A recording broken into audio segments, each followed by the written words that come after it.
I'd like to call together the City of Lake Forest Parks and Recreation Board, May 8th, 2012 meeting. I would like to remind everybody that if you're intending to speak tonight on the Parks and Recreation, or I'm sorry, Forest Park Master Plan, we have closed public comment. So there will be, you will have an opportunity to make comments at the Historic Preservation Commission meeting on May 16th at 6:30 p.m. in this room as well. So just wanted to get that out of the way. Robin, Yeah. I turned off some of the mics earlier today. I think I turned them back on. We were testing them. Okay. So just to make sure. Yep. Thank you, sir.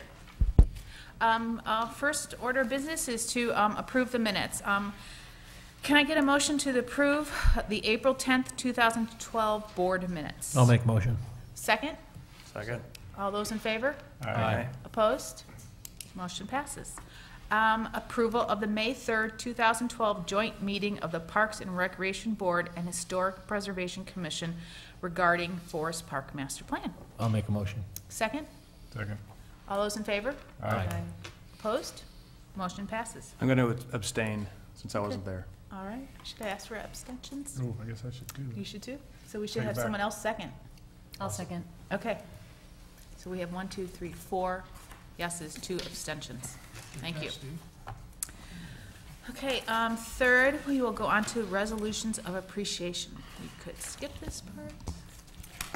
Well, this evening is a resolution for Robin Ford. As you all know, she's been our chairman for the last 2 years and is wrapping up her term as 5 years on the board. I just wanted to take a few moments to just kind of highlight some of Robin's involvement over the 5 years with us, and then also if any of the park board would like to make comments too, and then I'll read her resolution into the record. But Robin came on to the park board in 2007, and since that time we really accomplished a variety of things with her participation. We did finish the master plan for the Town Line Community Park, which was since then built, and we dedicated that in 2009, and then we are currently tonight looking at another addition to that park, which is the playground. 2008, we built the North Croft Playground, which was a very old playground that needed to be replaced. And following that, in the next year, in 2009, we did the Deerpath Community Preschool Playground, also a new playground for us, and one that we did through a grant. Moving on, some additional things. We've replaced West Park and Everett Park tennis courts. We have reviewed, Robin was very involved with reviewing the golf operations and trying to help us determine which direction to go for our management structure. So she was on the board during this process, and though not on the committee that actually did some of the investigative work, was on the board that did help with the final decisions on which direction to go. In 2011, she was involved with our playground and tennis court replacement project at Waveland Park, and we also added a basketball court at that particular park. So as you can see, we've been refurbishing a variety of our neighborhood parks and trying to get a lot of the amenities in them up to speed, and it takes a lot of time and a lot of energy to go through all the plans and ideas and to listen to the community and what they're interested in, and really have an impact on that. And of course, tonight we'll be talking about the Forest Park Master Plan, and Robin has been on the board throughout the 4-year process involved with that in the last 2 years as our chair, and which has involved a variety of public meetings as well as preparation for meetings. So I just really can't thank her enough for all of her involvement as a staff member. She's been a great chairman to work with, very responsive, always willing to, keep in touch and ask questions ahead of time and make sure that she's communicating to the community the right information and being responsive when she got questions or emails from the community. Since, when you live in the town, everybody does reach out to you and has a variety of questions on a regular basis. So I just want to thank Robin from the staff's perspective in assisting with all of these projects over the last 5 years. Thank you. So.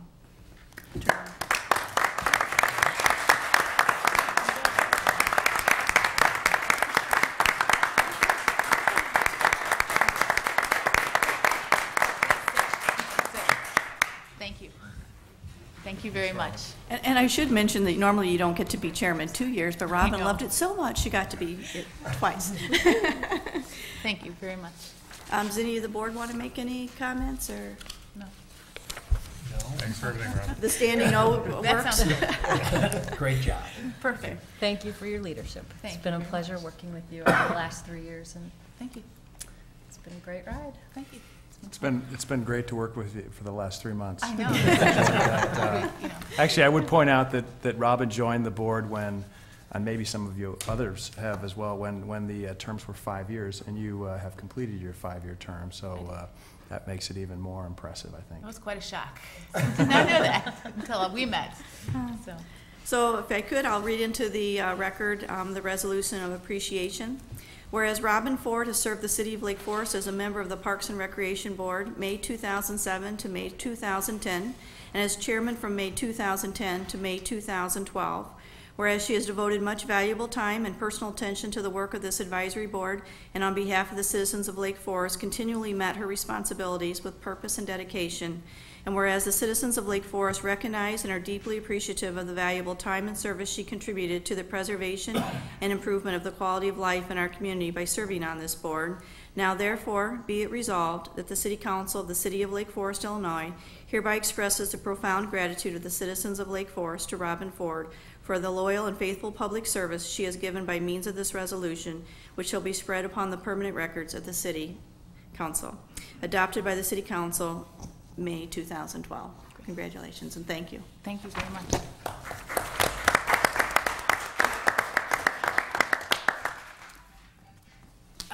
Can I say something now, or should I wait until the end? It's up to you. You can do it now. Sure. I'm the chairman.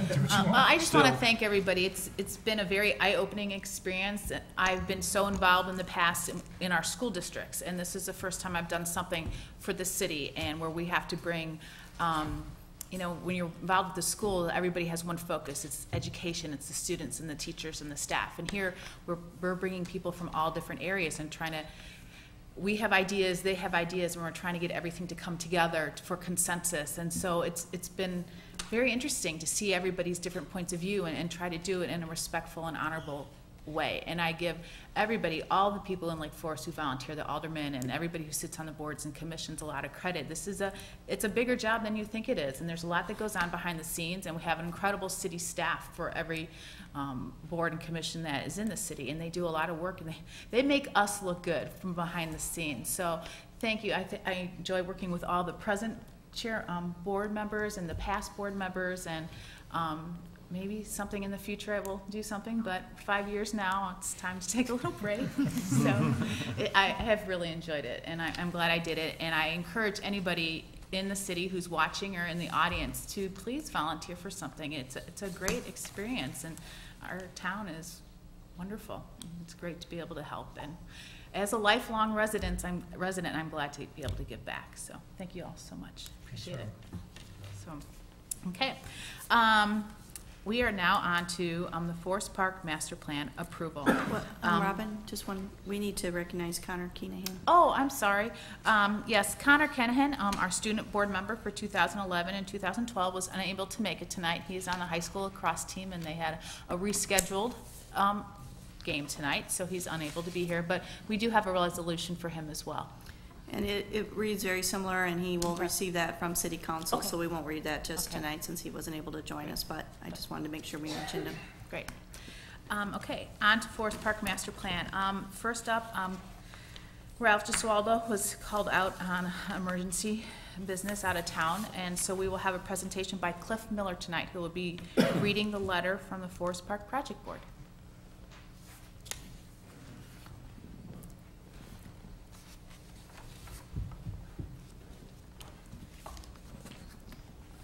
Chairman and distinguished members of the Parks and Recreation Board.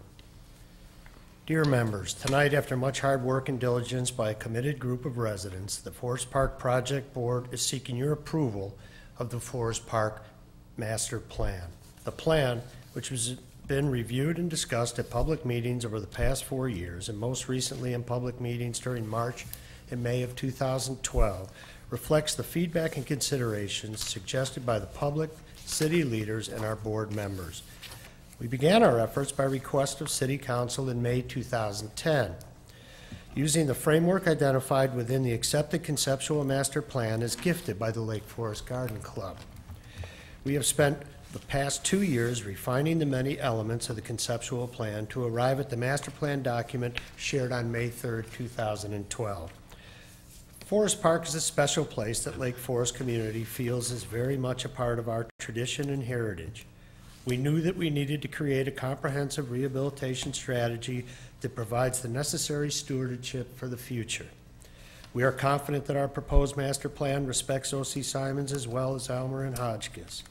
We feel the plan will allow residents to continue to enjoy the park's scenic vistas, quiet pathways, and open spaces in a safe, passive park environment that meets the needs of today's families and future generations.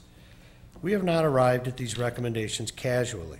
Our board has worked diligently to research the history of Forest Park and explore ways to protect and strengthen this unique and significant landscape.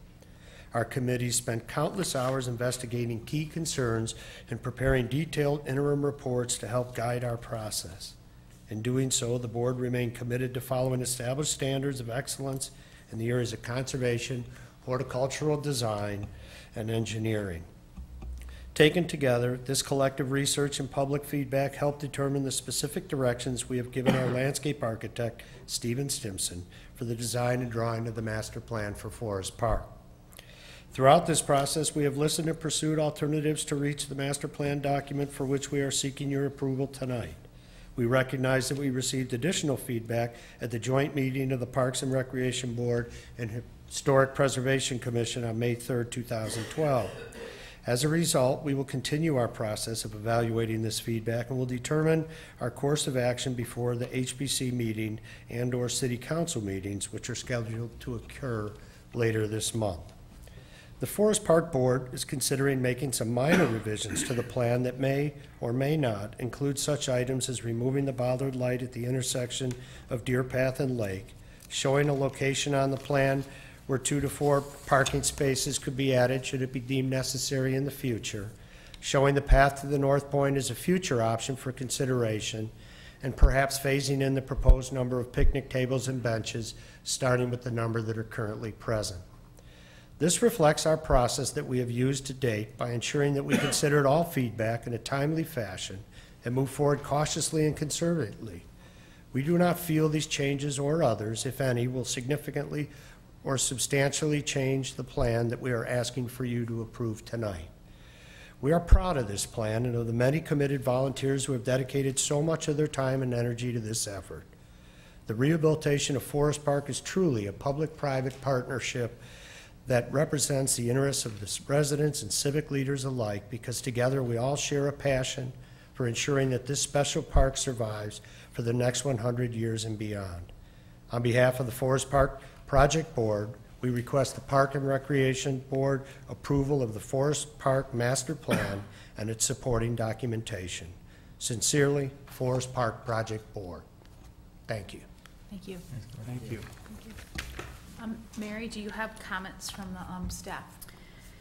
Yes, I'd like to just start this evening with just touching base quickly on what is a master plan. I think that that's been one of the most challenging aspects about the variety of information and requests that we've gotten in to look at different elements, include, you know, a lot more detail and things like that with a master plan. So I did ask, I did have this put up here for reference for those at home as well as the park board, but just to kind of quickly cover this, a master plan is a guiding document. A master plan is not intended to provide specific details or rigid requirements, but instead to set forth a framework upon which future decisions about the site or facility are developed and evaluated.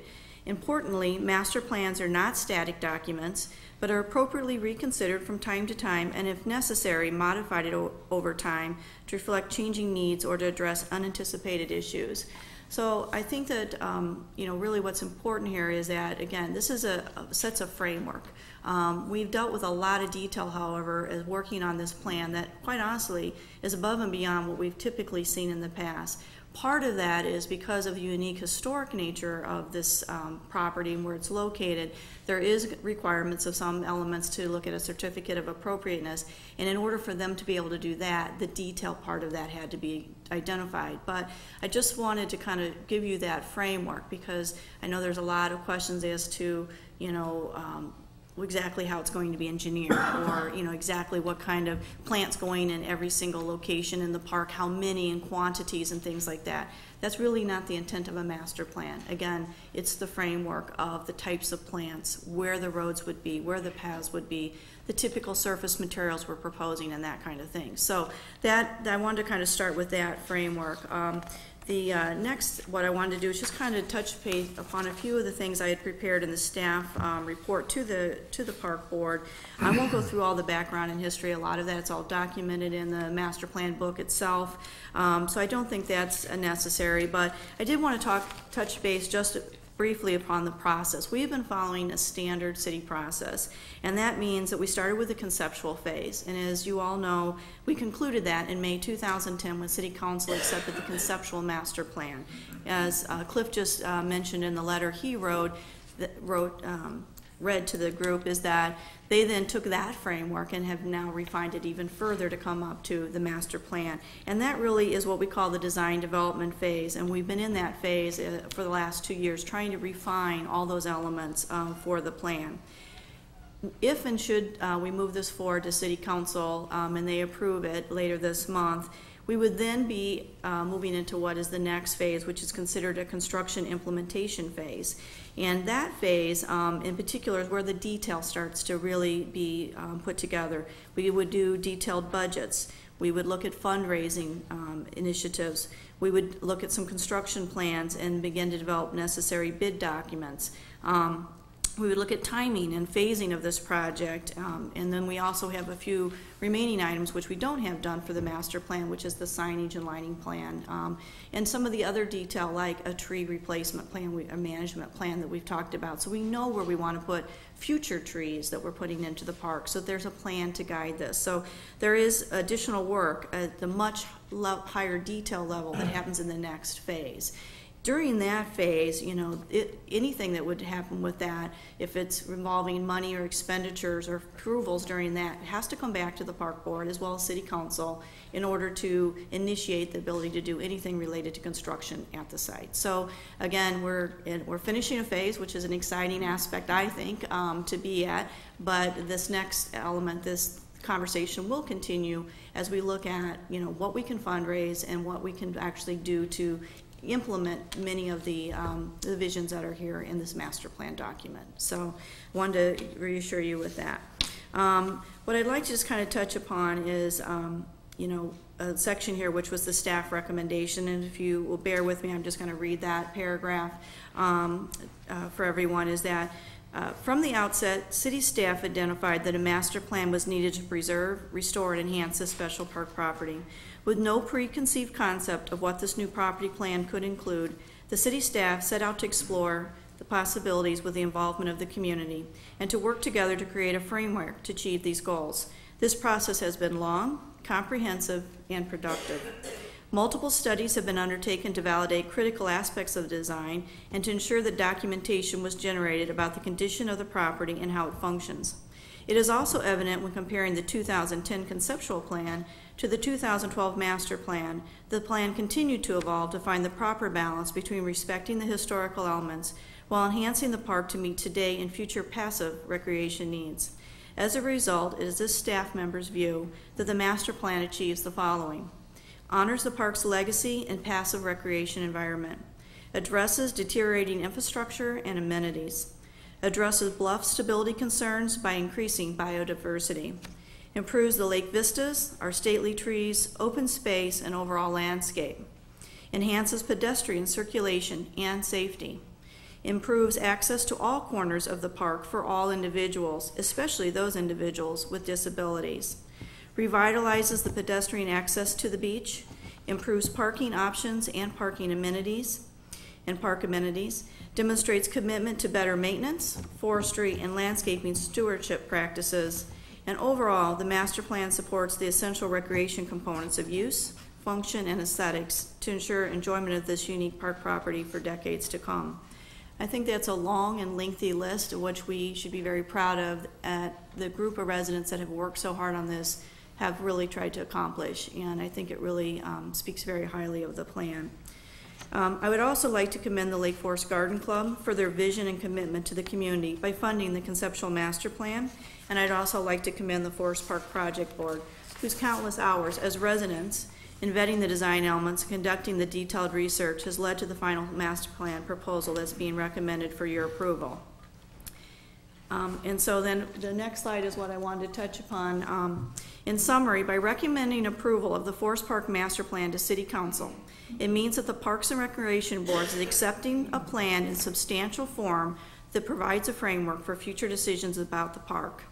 It acknowledges that the plan is not a requirement for construction, and that future public review and approval by the Parks and Recreation Board and City Council would be required during the construction implementation phase and before any construction could proceed.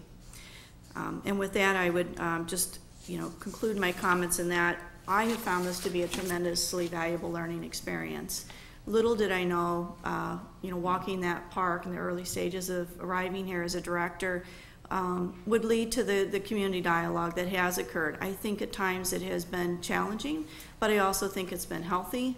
I go to every single one of those meetings, and whether, it depends on who's speaking or a resident makes comments, I take away something from it that I have found very valuable to this process. I have learned and grown, and I think this plan has evolved and grown. And I think it really, it's at a point now where I think it is something that we all should be very proud of. I'm proud to have been a part of it. I think the city staff that have worked, my staff especially, that have helped with different elements of it, as well as my opportunity to get to know so many residents in this community with the outstanding skills that they have, has just amazed me and enriched my professional experience here in this community. So as much as I say it is a challenging project, I'm really, really proud of having been a part of this project to this point. And I'm hoping that with the approval of the Park Board and hopefully HPC and City Council, we're going to continue this project. And at the end of the day, just like the beach, we're going to have the front door of that park and our facility look amazing, and we'll look back on this with a tremendous amount of pride, all of us that have played a role in it. So with that, I will conclude my comments. Thank you, Mary. At this point in time, I'd like to ask each park member to share their thoughts on the plan and why. Who would like to start? Go down. Go. I'll start. Yes, I also wanted to thank the Garden Club and the Forest Park Preservation Board for their work on this, and I think that this is a good example of how the process has worked well with the input from the community and the sort of give and take as this process has gone forward. I wanted to address the ring road in particular. That was a feature that in the very initial plan was not there, and then the community spoke fairly clearly saying we would really want the ring road there, and so it reappeared, and I think in a very nice form. I think I like the slightly narrower width with the widening areas. I would hold to the having parking on the ring road only on the overflow days. I think one of the nice things is getting rid of the existing parking there and keeping all of that open so we can see the lake. I also feel pretty strongly that the separate path is an important safety issue. I mean, I'm still fairly spry and can get out of the way if cars come at me, but I feel like I'm looking over my shoulder whenever I walk along that road, just because there are cars there, and I think it'd be very nice just to have a separate path. And I also really like the inclusion of the paths along Lake Road, both to provide more access to the park, but also provide a way to walk along Lake Road that isn't the grass or the street. So. Thank you. Bob. Just go down the line. Just go Well, down first the of line. all, I think I'd like to thank the Garden Club and the Forest Park Project Board. I think you guys did a fabulous job. I think, and the fabulous job is not just in the output of the product, but in the process. And along the way, there's been a lot of comments, complaints, criticisms that have been taken in and adapted. And I think that's really what is the best part of this process. As I look at it from a historical perspective, prior to this, I couldn't have told you who O.C. Simons was. And I think that's an important aspect of this because that was never a factor in any decision that we have made as a park board in that park or in any other parks. But I think the restoration of the park is a key goal for the city. And while Lake Forest is unique because of its character, every now and then we sort of fall off the wagon and we build a West Campus, or we put a Apple store next to the high school that doesn't fit in, but the community survives. And I think this is a great a plan that exemplifies what is really endearing about Lake Forest. I like the fact that the parking is removed. I think that makes it more park-like, and it still makes accommodations for people who need to park there from a handicap standpoint. Having, well, high school age kids and intermediate age school kids, having walkways and pathways I think is a good idea because their problem is they won't get out of the way of the cars. And I think it's a key aspect, and I think it'll make it a little bit more accessible for people to meander. Obviously in the process there are areas where my biggest reservation about the whole project, and this has to do with how do you design a plan, is on the financial side. And I've asked sort of, that's been my one question about this. I'm not an architect, but understanding how much it's going to cost. If you're going to build a park for $10, you're going to come up with one design. If you're going to build a park for $1 billion, you're going to come up with another design. And I think the lack of financial specificity, not in terms of exactness, but in order of magnitude, is the one area that I think has been the weakness in this process. But I think all in all, it's a great park, and 30 years from now, no one will know it was restored. Thanks, Bob. First, let me say I enthusiastically support approval of the master plan. I think that it represents a fantastic compromise between the long overdue fixes to known problems while being appropriately respectful to the history of the park. I think it reflects an outcome from a long but inclusive process that is probably better than anybody imagined when we started this whole phase. I'm going to go through a list of specific things that make me like this plan. I like the improved drainage, which I think is going to help with the bluff erosion. I like the improved safety that Scott and Bob have already mentioned by separating the pedestrian traffic from the road. We've had a lot of discussion about the fact that there's not been any accidents yet, but I think we've heard enough about the near misses that I believe it's an accident waiting to happen. And I think it's time we need to address the safety issue. I like the parking plan. Although we're losing some spaces, I think we've got a workable approach for addressing the peak days. I like the renewed commitment to sustainable forestry and landscape practices, specifically the elimination of invasive and non-native species and the emphasis on increasing biodiversity. I like the addition of the permeable pavement in the south lot and the bioswale, which I think might be a good example to use elsewhere in the community. I like the use of the stone for the benches and the picnic table and the trash receptacles. I like the way it looks, and I like the fact that it's going to reduce our ongoing maintenance in future years. I like other enhancements, the enhanced views. I really like the path on the west side of the park and the woodland path, which I think is going to give everyone a chance to enjoy the park in a new way. I guess overall I like the improved connectivity and accessibility of all the elements in the park. I think we've eliminated a lot of the randomness that's there now, from the connecting from the north overlook area to the south ravine picnic area. I wouldn't remove that road, by the way, in the north. I like it. But I think it feels now like a cohesive, well thought out, well planned park, as it should be. I'm also concerned about cost, and I want to make sure we have a process in place to make decisions on what it's going to cost going forward, and it sounds like that's in place, so I am comfortable with that.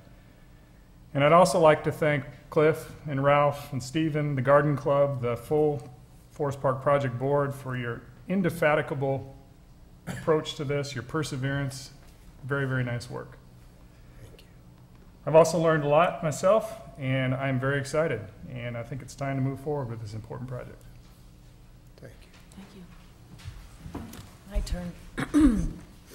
turn. I've been around this project now for 3 years and was a part of the original visioning sessions at the rec center, and where everybody sat around, whiteboards with paper talking about what they wanted. And the first time I sat there and I heard getting rid of the ring road or changes to the beach, you go through all kinds of emotions of, why do you want to change the beach? It's the beach. But there's some of the very same thoughts that people 20-some years ago went through when the beachfront underwent restoration. And I remember as a high school teenager thinking then, what are they going to do to the beach? And now I can't imagine it any other way. And I love it so much. I'm there at least twice a week, either walking, or sometimes running, or eating lunch, or just enjoying the views and taking in the energy from the beach. And so hearing all of the comments over time and keeping an open mind as to what preservationists find important, what landscape architects find important, you find yourself wearing different lenses and trying to appreciate all of the issues that individuals have. And throughout all of that time, the things that have become most important to me were drainage and erosion issues, certainly accessibility, getting more people to enjoy the beach and the tableland in different ways, and certainly safety. And so I'm very pleased to see the addition of the lay-bys, or the handicap, potential handicap parking, as well as the paths, especially on the western side of the park. I think it's certainly an enhancement over concrete sidewalks, and I'm hopeful that with the landscaping that's been proposed, that it won't be a site bother. But I think for accessibility, when you think of wheelchairs, we've heard from runners, as I said, I've walked it myself. Some folks just can't walk on the grass, and I think the choices of materials will help those in wheelchairs or walkers or elderly and whatnot to get through the park in different ways and appreciate and enjoy it in different ways. I too have also been concerned about costs, and I'm satisfied that there will be something in place that will help us determine over time what those costs will be, and certainly with fundraising. And I think this entire plan over the last 3 years represents a balance of what everybody's trying to achieve. And I think all of you should be commended for your efforts. You in particular, Cliff, as well as Stephen Stimson and Ralph and everyone on this board and everybody in the audience who has made their thoughts public over time. So I am in support of this. I think we've reached a great balance, and I thank you for everything you've done. Thank you.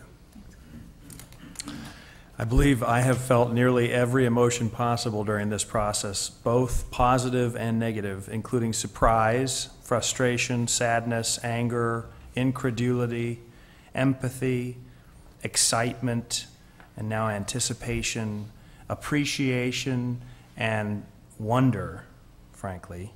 Because in the end, though, most of all, I'm really feeling proud. And I think I've heard that from a few of you. I'm proud of what this long process has wrought, proud to live in a place with such passionate and committed residents and city workers. Although it is not my role to evaluate the proposed plan in the context of its historical appropriateness, I do wish to confirm for the record that there is very little known about what O.C. Simon's original circa 1890 Forest Park plan was. We do know it established the ring road, and we generally know Mr. Simon's overall philosophy regarding landscape design. In fact, the only document we have of any significance relating to his plan is a map he created, which has been shown in these chambers many times, but which contains very few details. Certainly nowhere near the details that we have in this master plan. In fact, there are no lists of species of trees he wanted. There are no depictions of ground level views he expected, no watershed plan, and no lighting plan. Nothing like, frankly, what we would like to have, would be great to have. Some have argued that the park in its current state is evidence of his intentions. However, the park has been growing and changing for well over 100 years since it was conceived, and virtually all the current flora in the park was not planted by, or even necessarily imagined by, Mr. Simons. As a result, in my view, we should not evaluate the proposed master plan based on what O.C. Simons might have been thinking at the time. And we should certainly not limit the passive recreational use and functionality of this spectacular public space to suit our parochial views. It will probably not be a surprise that I am a fan of the proposed master plan in its current incarnation. I believe it reflects the best ideas presented to lightly but meaningfully enhance a Lake Forest treasure. I believe it has listened to all points of view and reflects good compromises in areas where the plan could have appropriately gone in several divergent directions. And most importantly to me, I believe the plan will result in a safer, more functional, and even more beautiful forest park than now, if that's imaginable.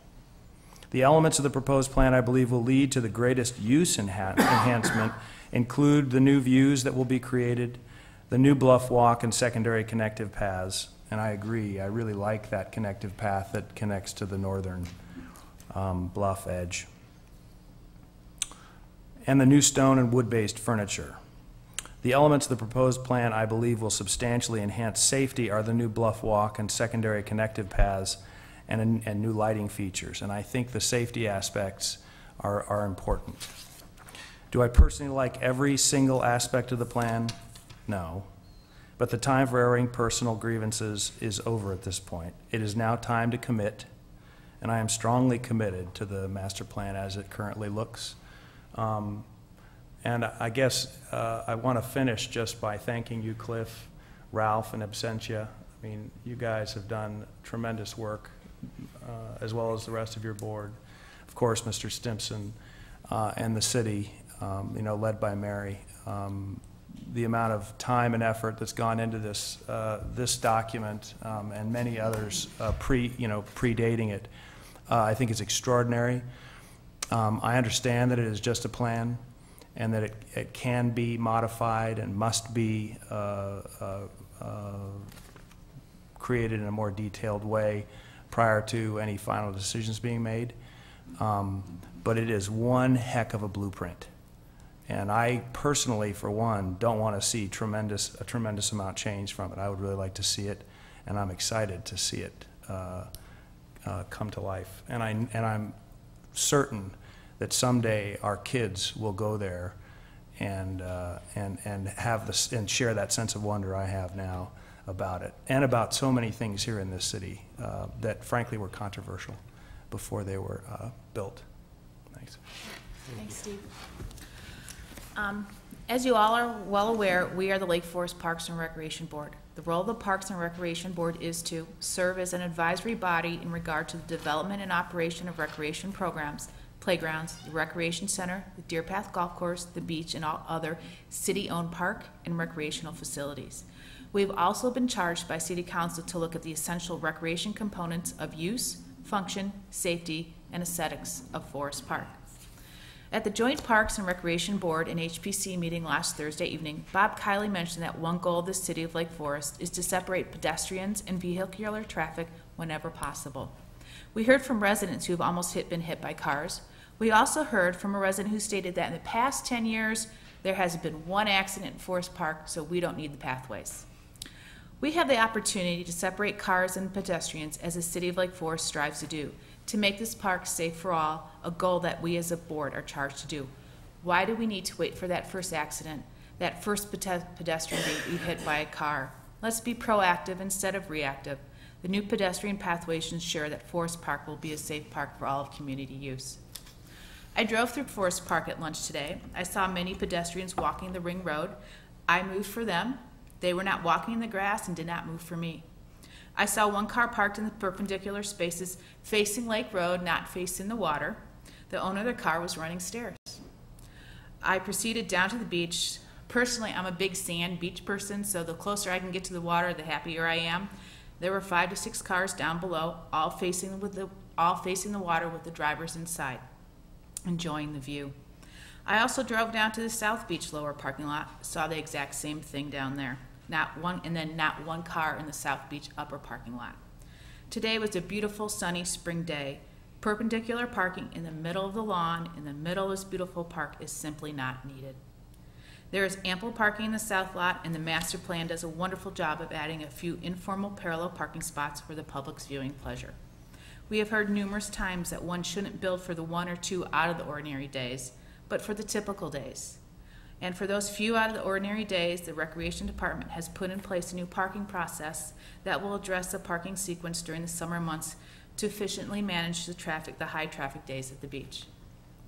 The proposed amenities, benches, bike racks, tables, trash receptacles will blend in with the natural landscape and would help reduce the maintenance requirements.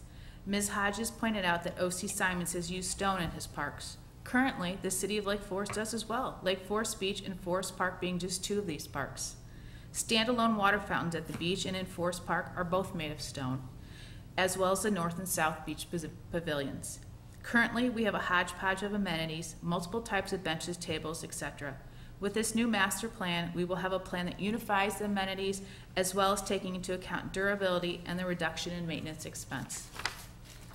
It is the charge of the Parks and Recreation Board to ensure that this park is designed to maximize the passive recreation benefits this unique property has to offer, and that it functions as a recreational property to serve residents from all 4 wards of our community. This plan celebrates the unique topography of the site, the bluff, the lake views, the woodland, the lawns, and the ravines, while providing for essential elements to support use, including proper parking, connective, safe pedestrian pathways, and amenities that are unified and appropriate. I strongly support the Forest Park Master Plan. I want to thank the Forest Park Project Board, the Lake Forest Garden Club, and Stephen Stimson for their efforts to revise the plan to meet our ever-changing realities and dreams for this special park. I would also like to thank all the community members for their feedback and participation over the past 4 years. This has truly been a collaborative effort. Thank you. I also would like to mention that city staff has forwarded on to the whole board additional paper material that we have received since the May 3rd meeting. So we have received copies of everything that has been sent to us. At this point, is there any more comments from the board? If not, I'd like to close the public comment section for the Forest Park Master Plan for the board. Okay, at this time, I would like to ask for a motion and a second to accept the master plan. The Parks and Recreation Board approves in substantially the form presented, the Forest Park Master Plan and its supporting documentation, and as more fully described in the letter from the Forest Park Project Board dated May 7, 2012. So moved. Second? Second.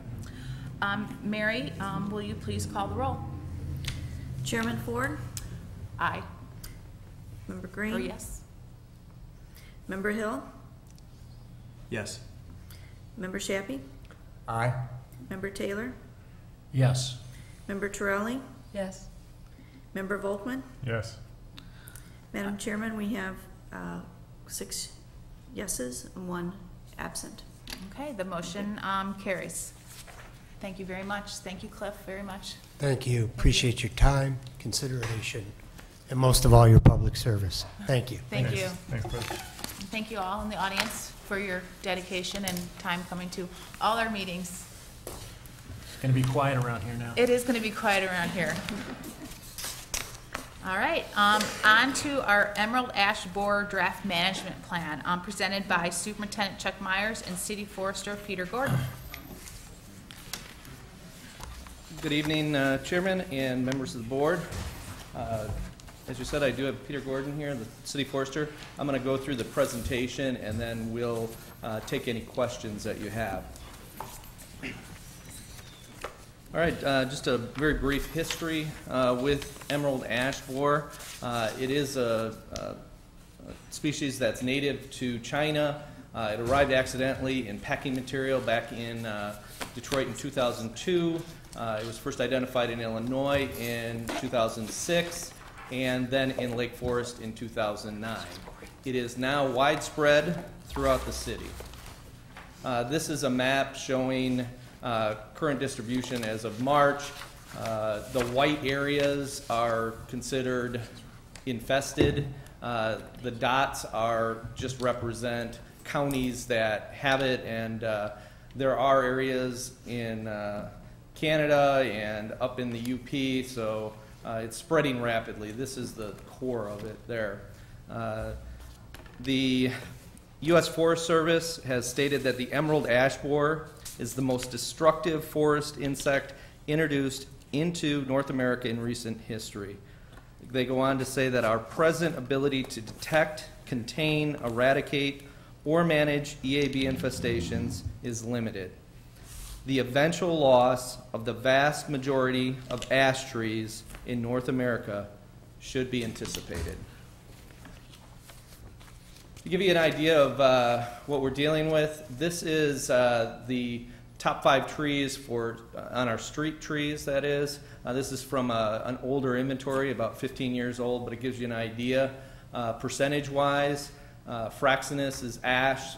It represents about 20% of our street trees. Hey, Chuck, So- can I ask a question on Sure. this? Do we think it's roughly the same percentage on private property as well? Yeah, probably at least, I would say. I think it's ballpark. Generally, in areas like this, I know forest preserves, places like that, usually this Midwest, 15 to 20% is typical. And what's your best guess, order of magnitude, total number of ash trees in the city? There's 6,000 on the city property. Total in the city, I wouldn't even want to guess, but I would say it's later, there's a slide, probably 3 to 5 times that number is a guess.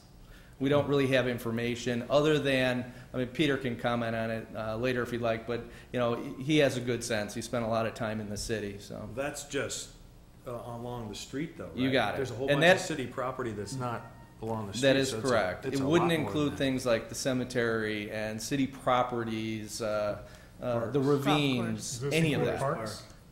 Not parks. This does not include parks either, just street trees.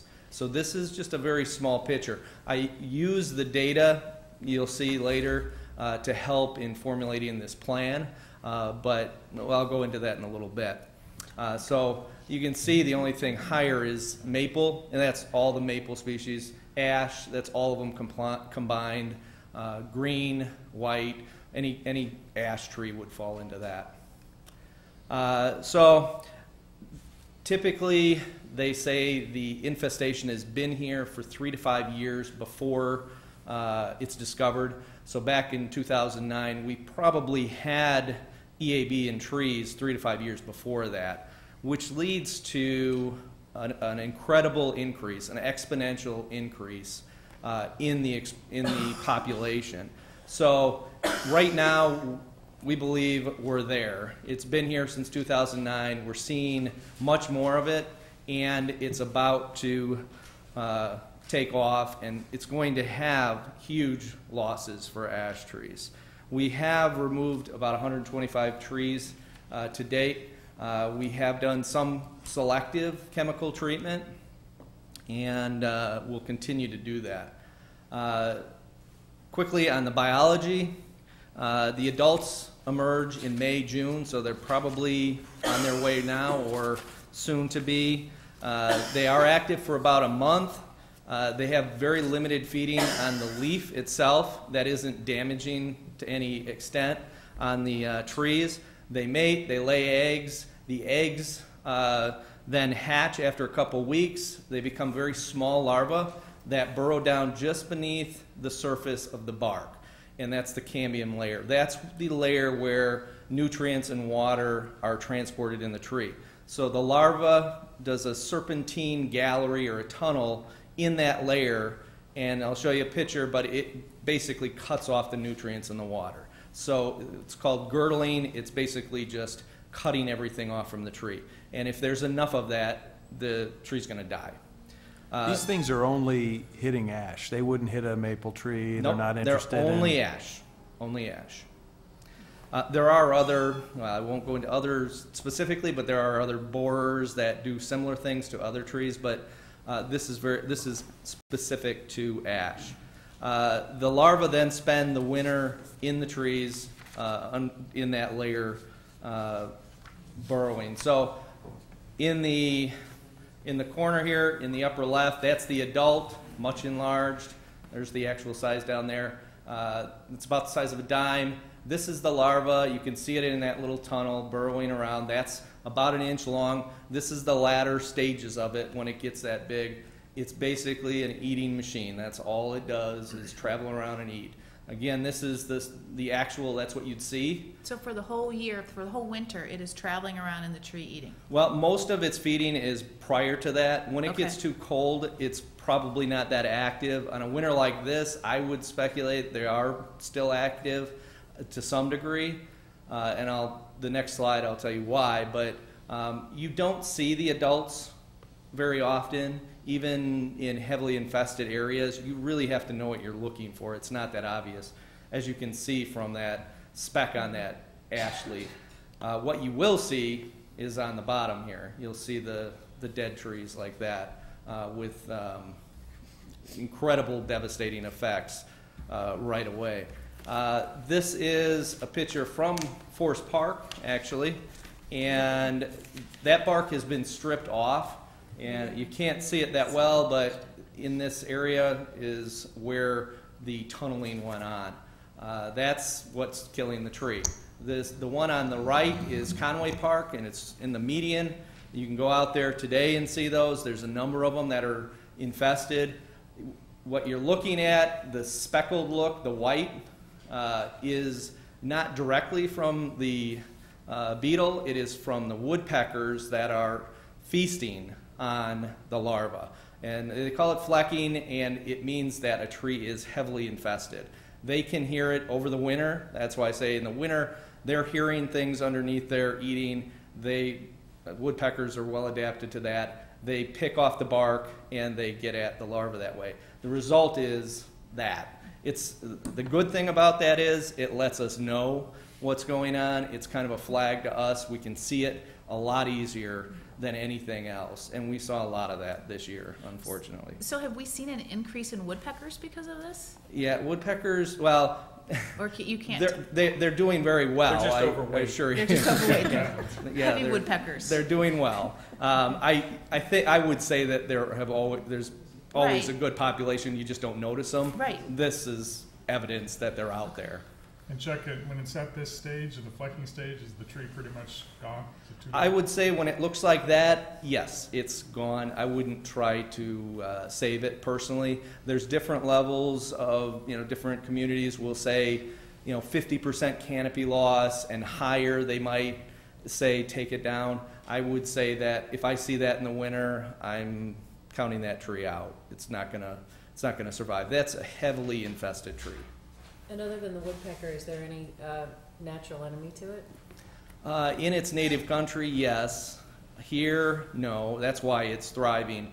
They are introducing some biological controls. They actually have in some of the forest preserves.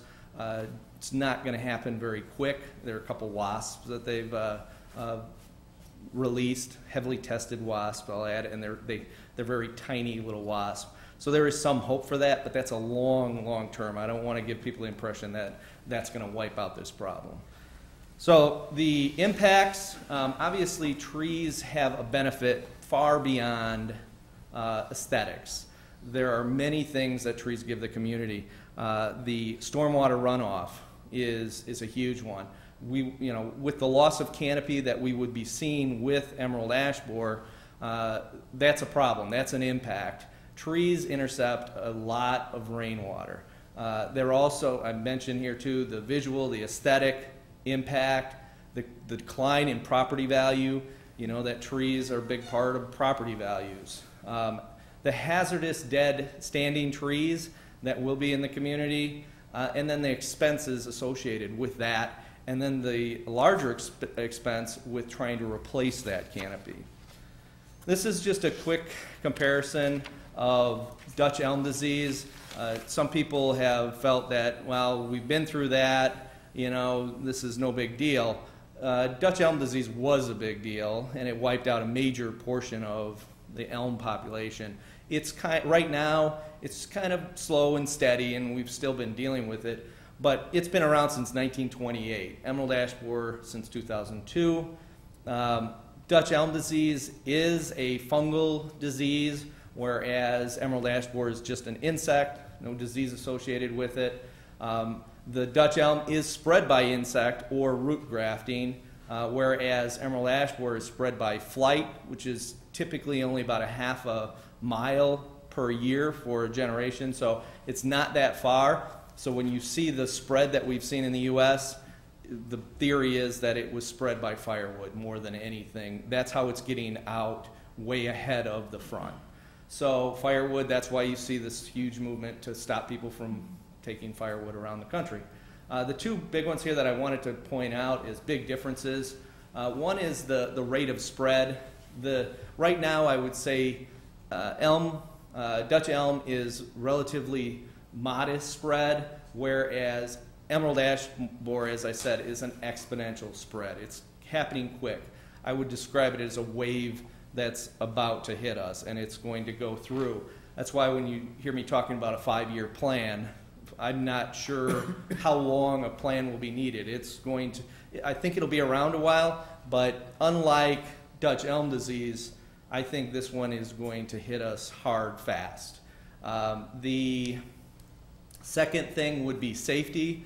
Big difference between the fibers of the wood on that. An elm tree is the fibers are a little bit different construction, whereas a ash tree is brittle. When it dies, it gets brittle, which leads to safety issues. Branches busting off prematurely, that kind of thing, and then the whole tree busting up. So definitely concern on parkways and parking lots and things like that. As far as our ordinance, very similar on that. The notification requirement, we do let people know that they have both Dutch elm disease and ash borer if we identify it. We have a 30-day removal requirement for both, and we can impose penalties and lien for non-compliance. The tagging. Are we currently doing that, Chuck? What's that? Are we currently doing that, notifying homeowners? Yep, actually, this slide will go into that a little more. Sorry. No, that's okay. We have been tagging DED for many years. In the last 20 years, we've tagged over 15,000. EAB, we've only tagged maybe 100, which doesn't sound that impressive, but it's the projections. Because of that growth that we're seeing pretty much a level number for the DED, about 500 to 700 a year, but thousands for EAB. So in this year, 2012, we are going to continue to tag and remove city-owned trees. However, we will only tag private trees with EAB if they pose a threat to public safety. We won't be going into people's yards. We want to give people a chance to act on these things themselves. We won't be requiring a 30-day removal unless it's a public safety issue. So we know that residents are really going to be overwhelmed by this. We already have some, Peter's dealt with some that have dozens of trees in their yards, and it is a huge expense. It can be very dangerous, and knowing that around the corner this could be very widespread, that's why we have to be moving forward quickly and do some of these things. Next year we will resume the tagging. So we'll go back to tagging Dutch elm and EAB, assuming we can keep up with it. So it'll be potentially a very large task. Is there any reason to think that any ash trees are going to survive this? Personally, I'd say no. I believe that it's not selective. It's not like some other diseases that are out there that maybe one tree might be slightly immune, or you could get into adaptation or whatever, and some trees just don't get a disease. I would say that this is very non-selective, and unless it's tucked away somewhere and you've treated the tree, I would say no tree is immune to it. So do you think in 5 years we will no longer have any ash trees in Lake Forest? It might be a little drastic. I think people will treat trees, and we're treating some of ours. I would be more apt to say 5 to 10 years if things go like they are, and we're not basing this on our own observation solely. This is through looking at other municipalities and going to conferences and seminars and watching this since early 2000s. I know I've been doing that. Peter and his staff have been aware of this and been being educated and dealing with it for a long time. So the strategies that are involved, a couple components that I want to go into. The tree removal is one aspect, insecticide treatment, and then finally a combination of the two. So the first one with the tree removal, important to tell you that that won't stop the spread. Early on, that was the strategy that the Department of Agriculture was trying to use to contain this. That quickly was thrown out. It wasn't a possibility to contain it. So it's not going to stop the spread by taking out all the ash trees. Well, if you take them all out, but you know what I mean. It's not going to slow it down for the community as a whole. The trees don't show symptoms for 2 to 4 years or more, so it's the kind of thing that's building up. And with one of the disadvantages is there is a high initial cost to taking trees down by removing them, and I would say that we should be replacing them as well. Again, a high cost. There will be a huge loss in the overall canopy with a removal strategy alone. That would be devastating to our overall canopy to do that. Proactive removal helps to spread the costs out. And when I say proactive, I'm talking about taking out ash trees that are not known to be infested. They may look totally healthy, but if they meet certain criteria, you take them out. That's what I mean by proactive. And some communities are doing that. People were doing that back 5 years ago even. They had given up on hope and said, you know what, let's just start now to replace our canopy and be done with it. Insecticidal treatment, there's a number of chemicals out there. Some of them are very good, I'll tell you. I think that there's 2 of them in particular that have been shown to be very effective on ash trees. Some of them are preventative. They work very well at keeping it. If it's not there, it won't come around. Others are better. One in particular is better for even if the tree is infested to a certain degree, it can kill the insects and the tree can live. So some pretty good research out there on insecticides. Which one do you like the best? Are you ready to commit? Well, there's some drawbacks, cost being one. There's a couple products. Imidacloprid is the one that's been around for a while. That's Merit. I forget the name. Right. The reason I ask is I've been in that type of business for a long time, so I have some familiarity with imidacloprid. What's the other one? It is the triage product. Help me out, Peter. You remember the? I don't remember the AI on that one. Sorry, I'm drawing a blank on it. I can get it for you, but yeah. Triage is the brand name. I hate to use brand names, but it's marketed as Triage. Okay. That is a 2-year one that has to be injected into the tree. Merit can be drenched into the soil, so it's a lot easier to apply. Right, and it's really low. That's a really low tox. Yeah. The reason I'm asking is I'm concerned about toxicity. Yeah, and a lot of studies on that. I usually point out imidacloprid is, it's not that I'm a fan of using chemicals for everything, but I would point out that imidacloprid is the same chemical that is used on dogs for fleas and things, and it's applied to them. It is one of the heaviest used chemicals around. It also is systemic, and it is bound up in the soil, and it turns into something completely inert in the soil.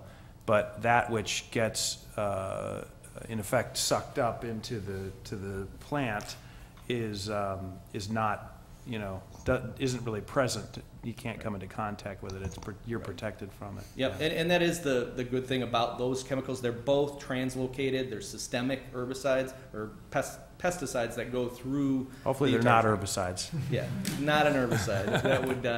That would do away with the tree quickly. And you mentioned cost. What's the cost per tree for both of those? It depends on the diameter of the tree. I would say, probably a 12 to 15 inch tree. You may be spending a couple $100 to have that, but it's every 2 years on you actually have it later on in your presentation, don't you? A little bit about the overall cost. I don't have the individual. Oh, okay. Yeah.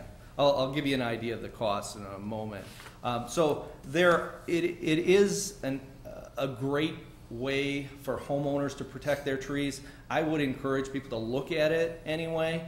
If I had a prized ash tree, I would be treating it yesterday. I mean, if you really want your tree, you better do it now. Now is the time of year to do it. You can do it in the fall, but the triage one that I mentioned is a spring treatment, and there's another product too, Safari, we use. I should be fair to them too, but a number of different methods.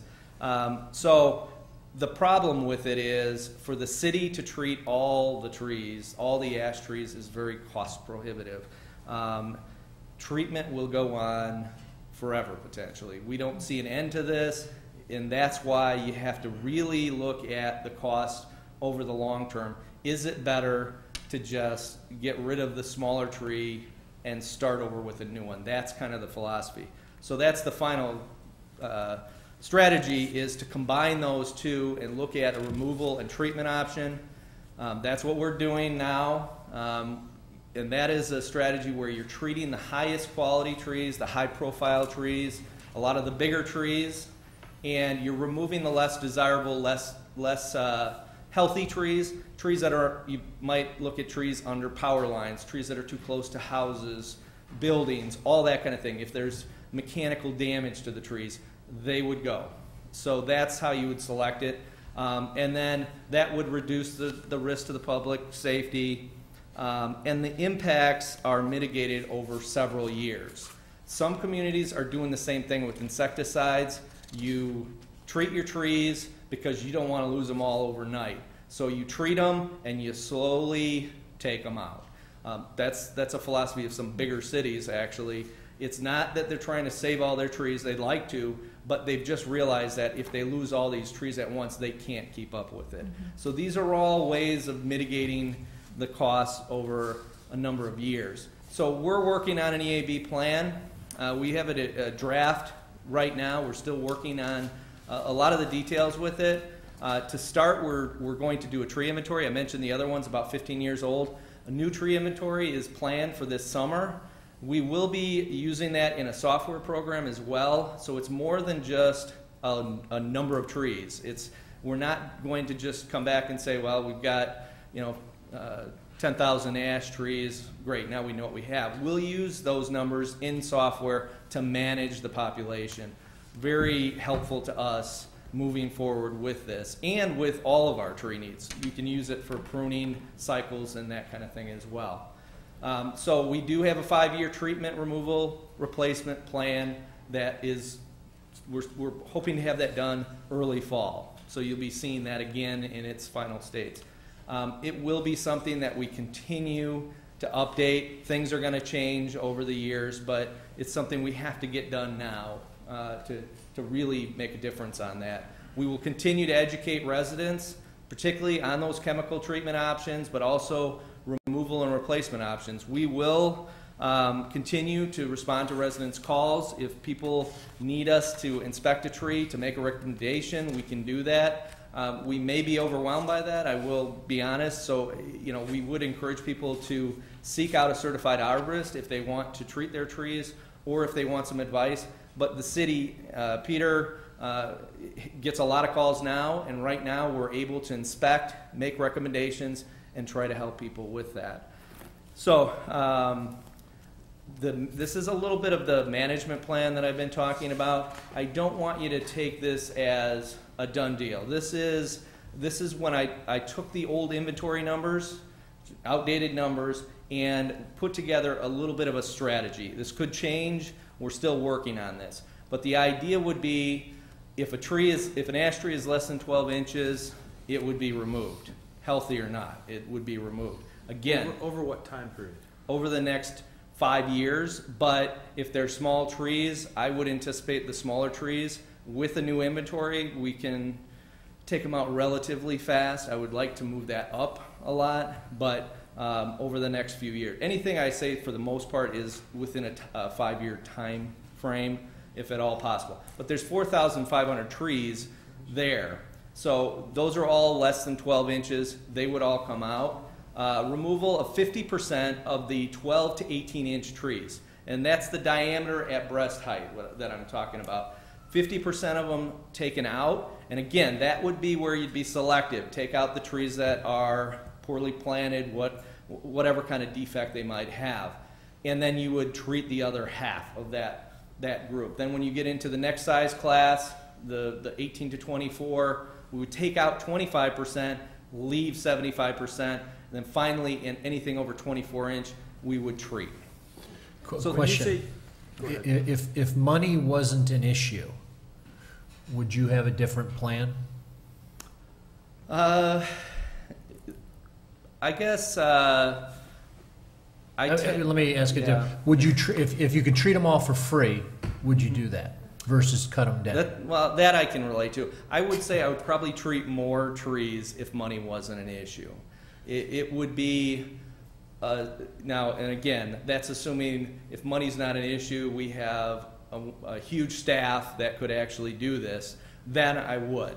But given the current situation, it's not just the money. If we did it in-house, we could do it a lot cheaper than the numbers I'll give you, but we could never do this in-house with our current staff. And we'd have to do it every year or every 2 years, depending on the chemical. It would keep us really busy in the spring. So again, but for those limitations, the treatment would, I guess you're saying, would work. It's a limitation on people and money. Right. Would it work, or was it just postpone the problem? Well, it you know, if in the future, the reason I would be hesitant to do that, in the future, if there were budget cuts, you would have wasted all that money, because I would say that when you stop treating them, they're going to die then. So unless some miracle thing happens, you're going to have to deal with it sooner or later. That's why this is kind of a middle of the road. It's trying to mitigate the costs over the years, but we're allowing some of them to go away. How much of the treatment cost is material? Is basically the active ingredient? A fairly small portion is that, because that triage treatment does have to be injected. That's extremely labor intensive. It takes a long time to get the trees to take it up. That's what's expensive. The actual chemical, like imidacloprid, is fairly inexpensive. That's why I say it is cheaper to do in-house if you're not counting the costs of our staff time, which is huge if we had to do that. So the chemical isn't the major amount. But you have to hire an arborist for any of these. So there are some homeowners formulations. I wouldn't bet on those. Some of them are fairly effective, but if you really are concerned, I wouldn't go with those. They don't test quite as well. So the cost, I'm not going to go through all these numbers on the sheet, just the bottom line there. You can see those size classes there. That's what I was referring to. And this is the different strategies with the, this is all of them, and this would be removal costs. And then replacement costs is where you get into some pretty big money. And my assumption is we want to replace these trees. So when you look at the bottom here, you can, some of these costs they're getting up there. This cost is annual. Right now, with what I just told you, it'll cost us $47,000 a year to do that with a contractor. That will go on for a long time. And so let me ask a question here then, and not knowing the math. If you doubled that number, let's say you made it $100,000 a year annually, right? Would that cover all of the trees 12 inches or bigger? No. I have a larger chart that kind of shows some of that stuff, but I didn't bring that. I wouldn't think it would cover all of them. I mean, if you look at the 12 to 18 row, the second row down, you've got annual treatment costs of $22,000 and replacement costs of the trees of $208,000. So that's roughly a 1 to 10 ratio. I mean, just with a basic NPV, you're talking about roughly a wash. Well, there is a point if you graph this out. Do I have that right, Bob? That's what I'm thinking. I'm thinking that there's a monetary way that you can treat more. You could, and this is a strategy. These numbers, these percentages, are these aren't set in stone. It could be that we drop that number, that 12-inch requirement. We may say, you know what, let's bump it up. Let's say that we're going to only take trees out that are less than 8 inches. Personally, I think less than 8 inches. If you take it out, it doesn't cost that much to take out an 8-inch tree. It's fairly cheap, and to replace it, you're not that far behind. But a bigger tree, it's going to take a long time to get those tree benefits. You'd have to have a lot of little trees to get that benefit. That's why I staggered it more toward the large tree protection. I mean, I'm tracking, I think, a little bit with Bob, which is, I mean, and you as well. None of us want to take these trees down if we don't have to. But we all, at least I would say that over time, I can see some sort of a cycle where, 1/10 of the trees have to come down each year or something. I mean, you were saying over 5 years. I'm wondering if a protracted time period doesn't make more sense to give the trees we plant over time a chance to grow in.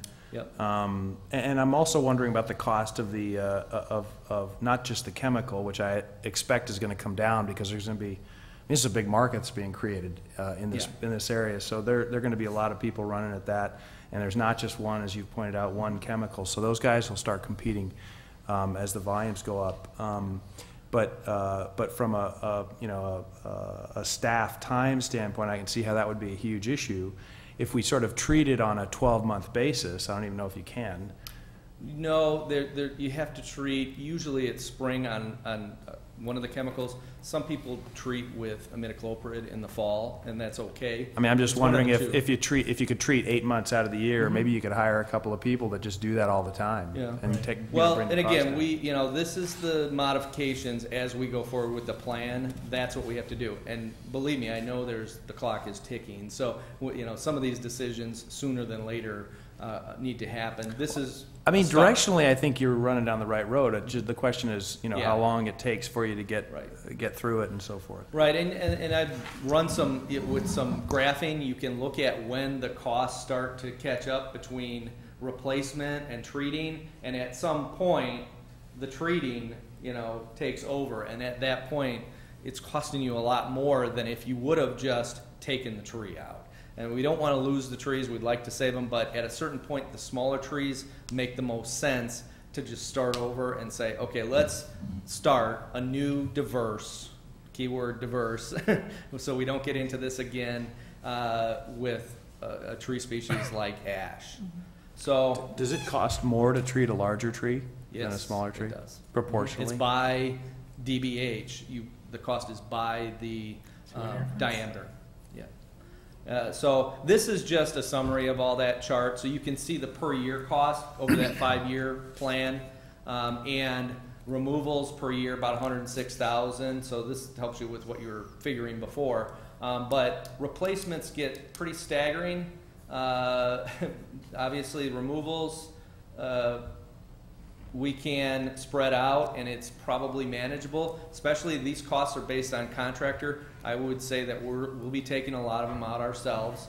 Replacements, $411,000 a year, pretty substantial. A couple million over the course of 5 years to replace those that I mentioned. The treatment costs. But this is just the parkway trees. You're not even talking about the rest of the city trees. And that's what this is all about down here. And the treatment, $47,000 in 5 years. We've spent $237,000. So the argument is, would that $237,000 go longer?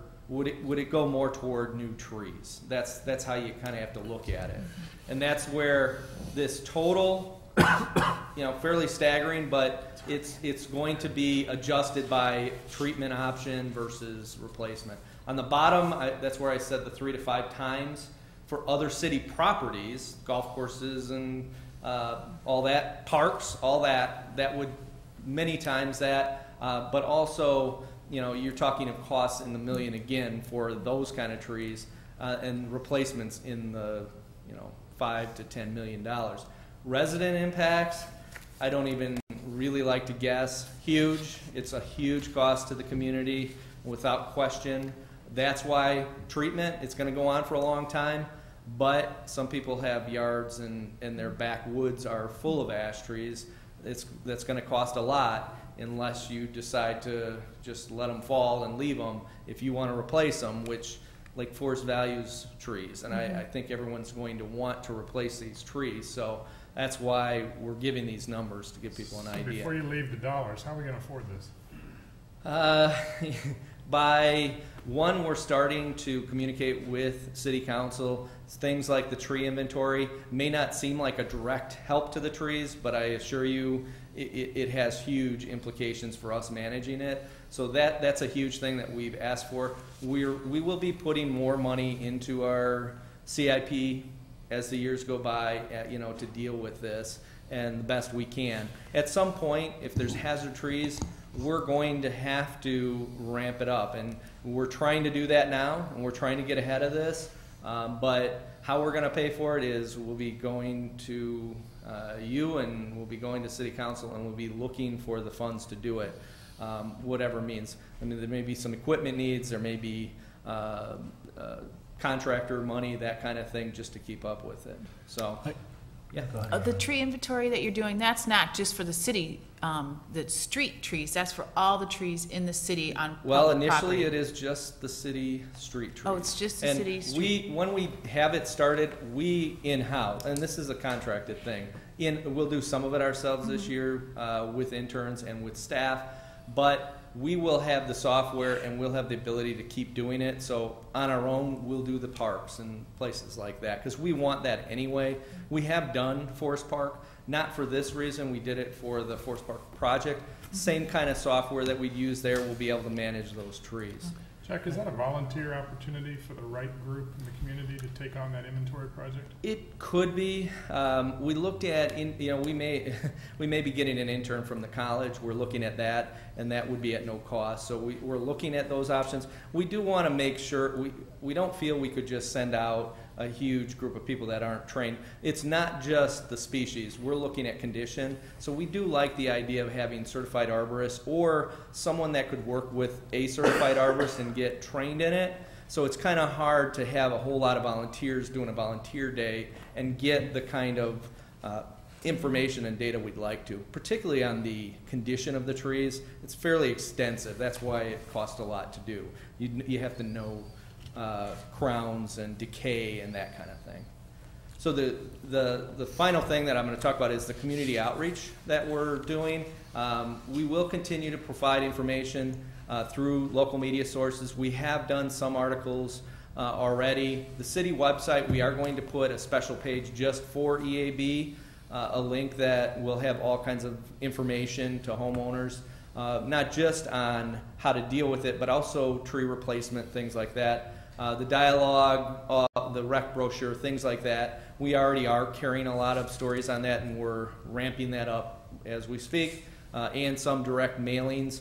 We do, with that software, we plan to let residents know when we're coming into their neighborhood. We'll be able to send out a postcard, we'll be able to do email, that kind of thing, to let them know that you have EAB on your parkway trees. We're going to be coming in, taking them out so people aren't alarmed, and we're going to try to make that a more seamless process. So that's one of the benefits of the inventory as well. And then informational workshops, ward meetings, homeowners association. Peter's already starting to do those. I think he's got one coming up this week even. So there'll be more and more of those. The key right now for us is not only getting this plan done, but letting people know what's going on. So huge effort on that. Also, I wanted to mention we are going to be working with Lake Forest Open Lands. We've already talked to them, and we want to somewhat partner with them and make sure that they're a resource to the community. They can offer people advice on tree selection. Big proponent of native trees. I'm not saying that a native tree can't have a problem like this, but if we can encourage that, people will get both, and that's great. We can. There's room for any number of trees, but Lake Forest will provide people with information on some of the native species and providing information on a diverse selection of trees. So the future plans, we'll continue to develop this, as I said, over the summer. We'll begin the inventory project fairly soon. In the next month, we'll be seeking approval, final approval. And then we will continue to monitor the ash population. We'll do the necessary removals. We won't be doing any proactive removals to speak of. I mean, if there's, currently if we were putting in a structure or something and I had if we have to take out an ash tree, it's not going to be a problem right now. If a tree is a smaller tree, we'll go ahead and say, yeah, that's fine, we'll take it out. And we'll continue treatments. So next year, or in the fall, when we have this plan refined, then we would try to abide by that plan and start having a more strategic approach to this. Right now, the removals would be more of a reaction as we see them.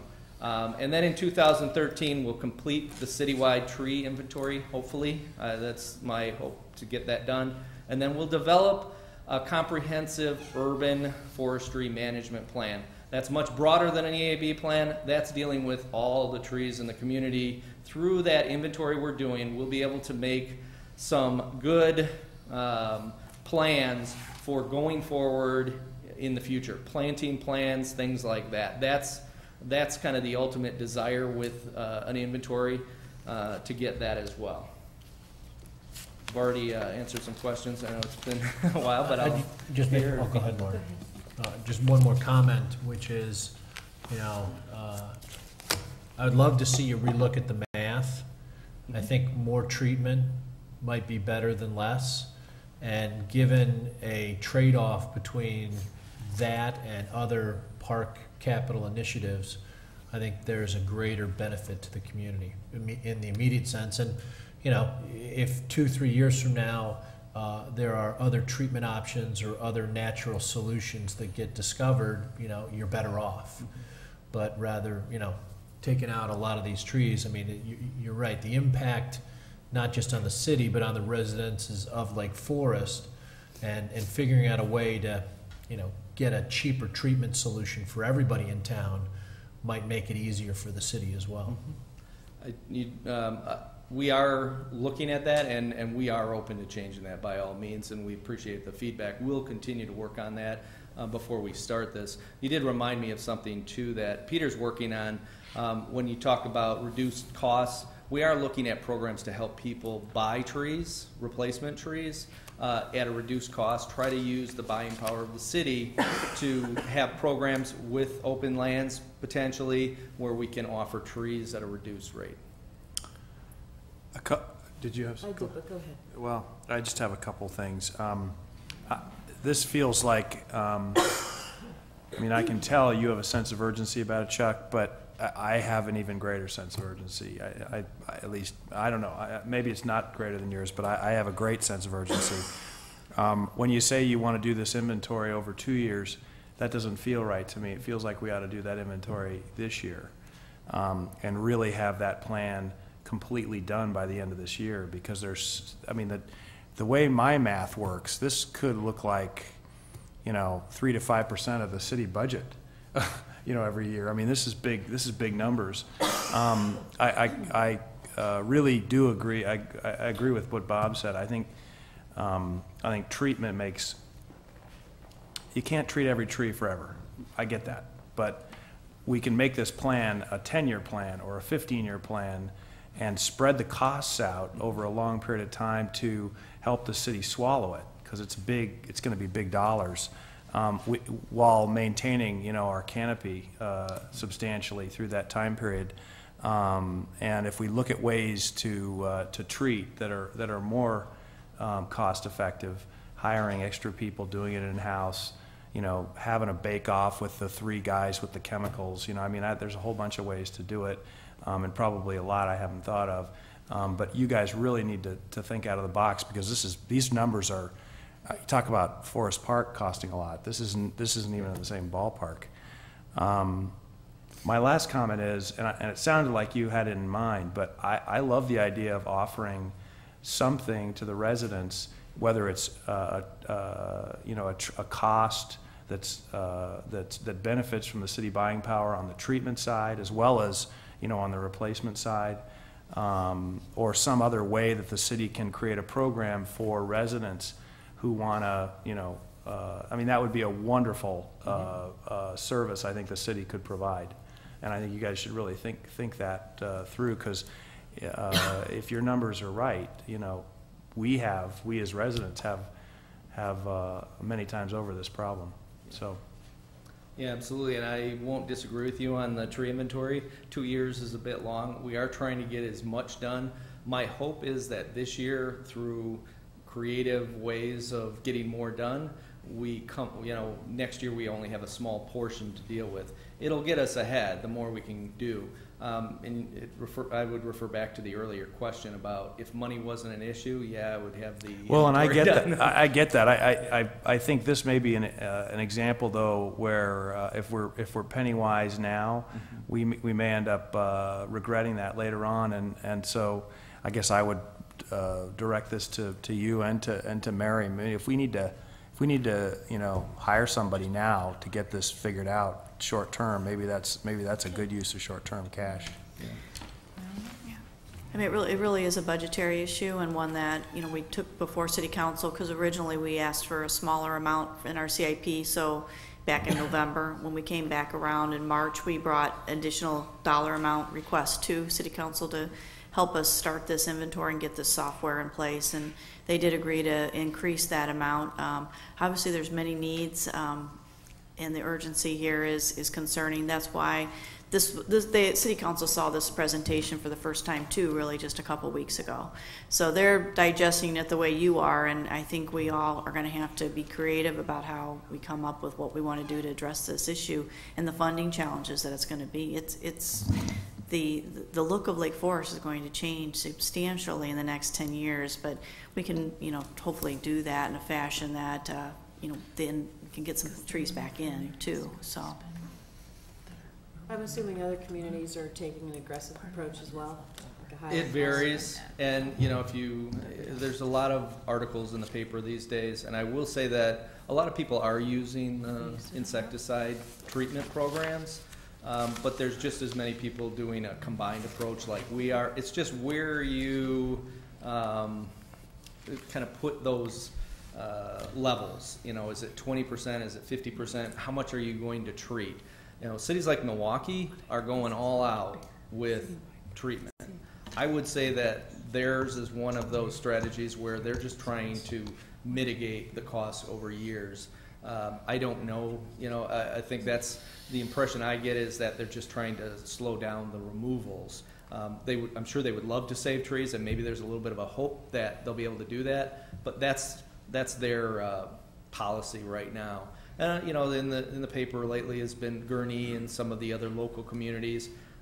They're doing a lot of the similar things that we're doing, tough decisions, but the numbers that are coming out of those meetings are also in the millions. So I mean, it's devastating. We're not in this alone by any stretch. And we have a huge tree canopy here. We have to realize that, unlike some communities that are newer, younger communities that don't have the trees as old as ours and as many on our properties, it puts us in a unique situation. I just had a thought, building on what others have said. We just had some real good success by forming a consortium of north suburban communities to pool our electricity load and got a very good price. I'm wondering if we can't follow a similar model. If we're not in this alone, as you said repeatedly, can we join with our neighbors to further increase our buying power? We're actually doing that now. Okay. Perfect segue. So we were doing it with a number of other communities. We found their specs were a lot different than ours. Our criteria was a little bit higher, so we just recently did that with Highland Park.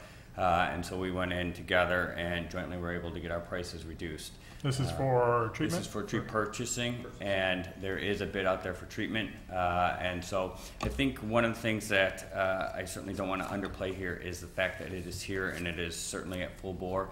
And so although the treatment is certainly a viable option, it is to the point where certain trees can only be treated with certain products. And as you know, I visited your house and kind of just did a 360. Almost every neighbor around you has it. And it's highly unlikely that they're going to treat with this expensive product if they know the end result is that they're going to be taking it down, to the point that you have neighbors that have taken 17 plus trees down just in their front yard. It's equally so in the city areas as well, and so that's why I think we have to go through this objectively. And although we may want to treat, we have to evaluate every tree on its own merits. And so trees like green ash certainly I don't believe have the same value as white ash, and so maybe we categorize it that way. These aren't long-living trees in general like you would see oak trees or ginkgo trees.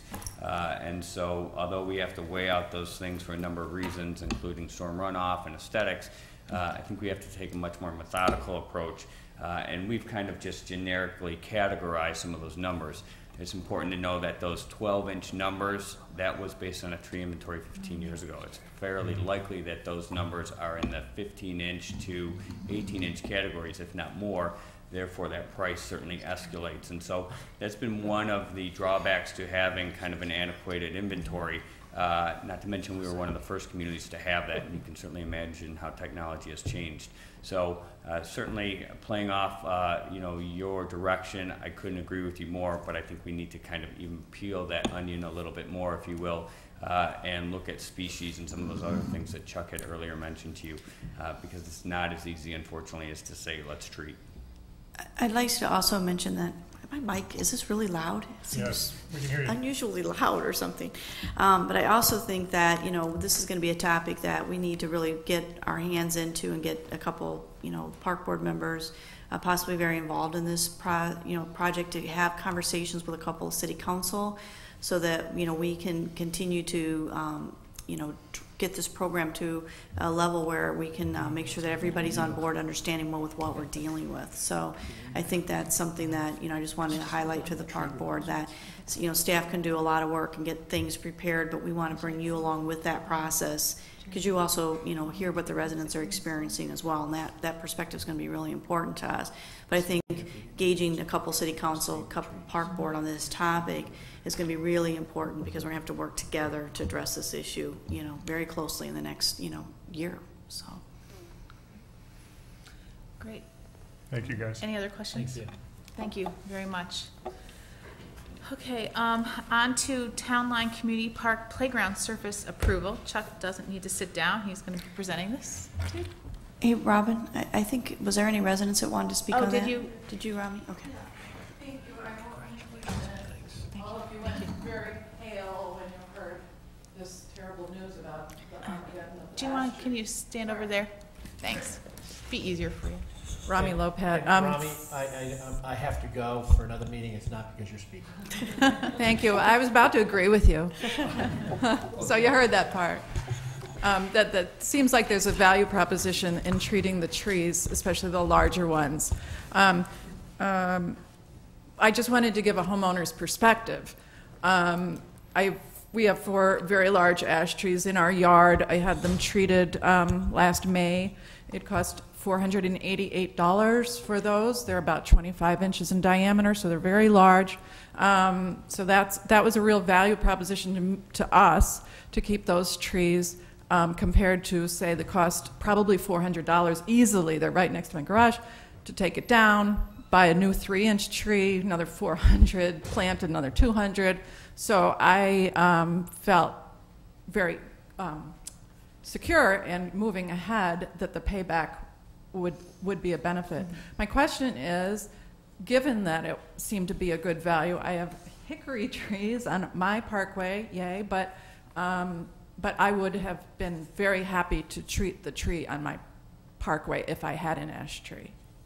At that cost, it would be well worth it to me. So I don't know whether that's something that the staff could factor in. That's an annual cost, though, right? No, for 2 years. Right. And this triage program is about to be rated probably for a 3-year, cycle. Okay. Thanks, Romy. Thank you. Okay. Yeah, I should have mentioned that the triage, there are already people that are saying, they don't label it as 2 years, but they're seeing 3 years at times. That could be, a nice thing to go with. So, okay. All right, Town Line Community Park. I'll try to switch gears here as best I can. We should have put these in different orders so you got a little break there. All right.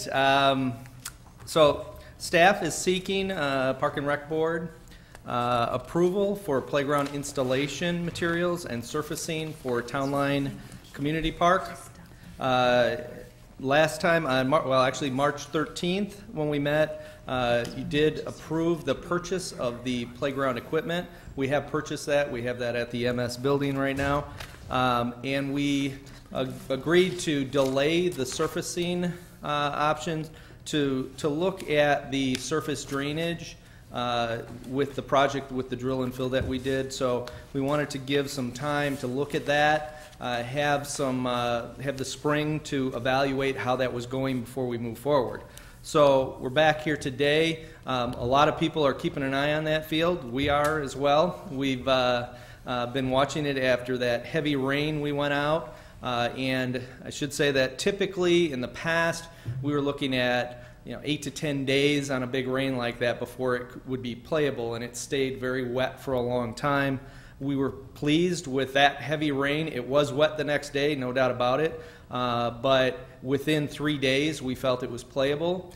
In that same time frame, we had a lot of other parks that we went to that were just as wet or wetter. So it was a vast improvement in our minds. So we did contact our soil specialist, the turf specialist from Conserve FS. He's the one we worked with on the drill and fill. He's been watching it over the last months. He did some soil sampling. We looked at him for further direction on what he thought we needed to do as well. He's very pleased with the drainage so far.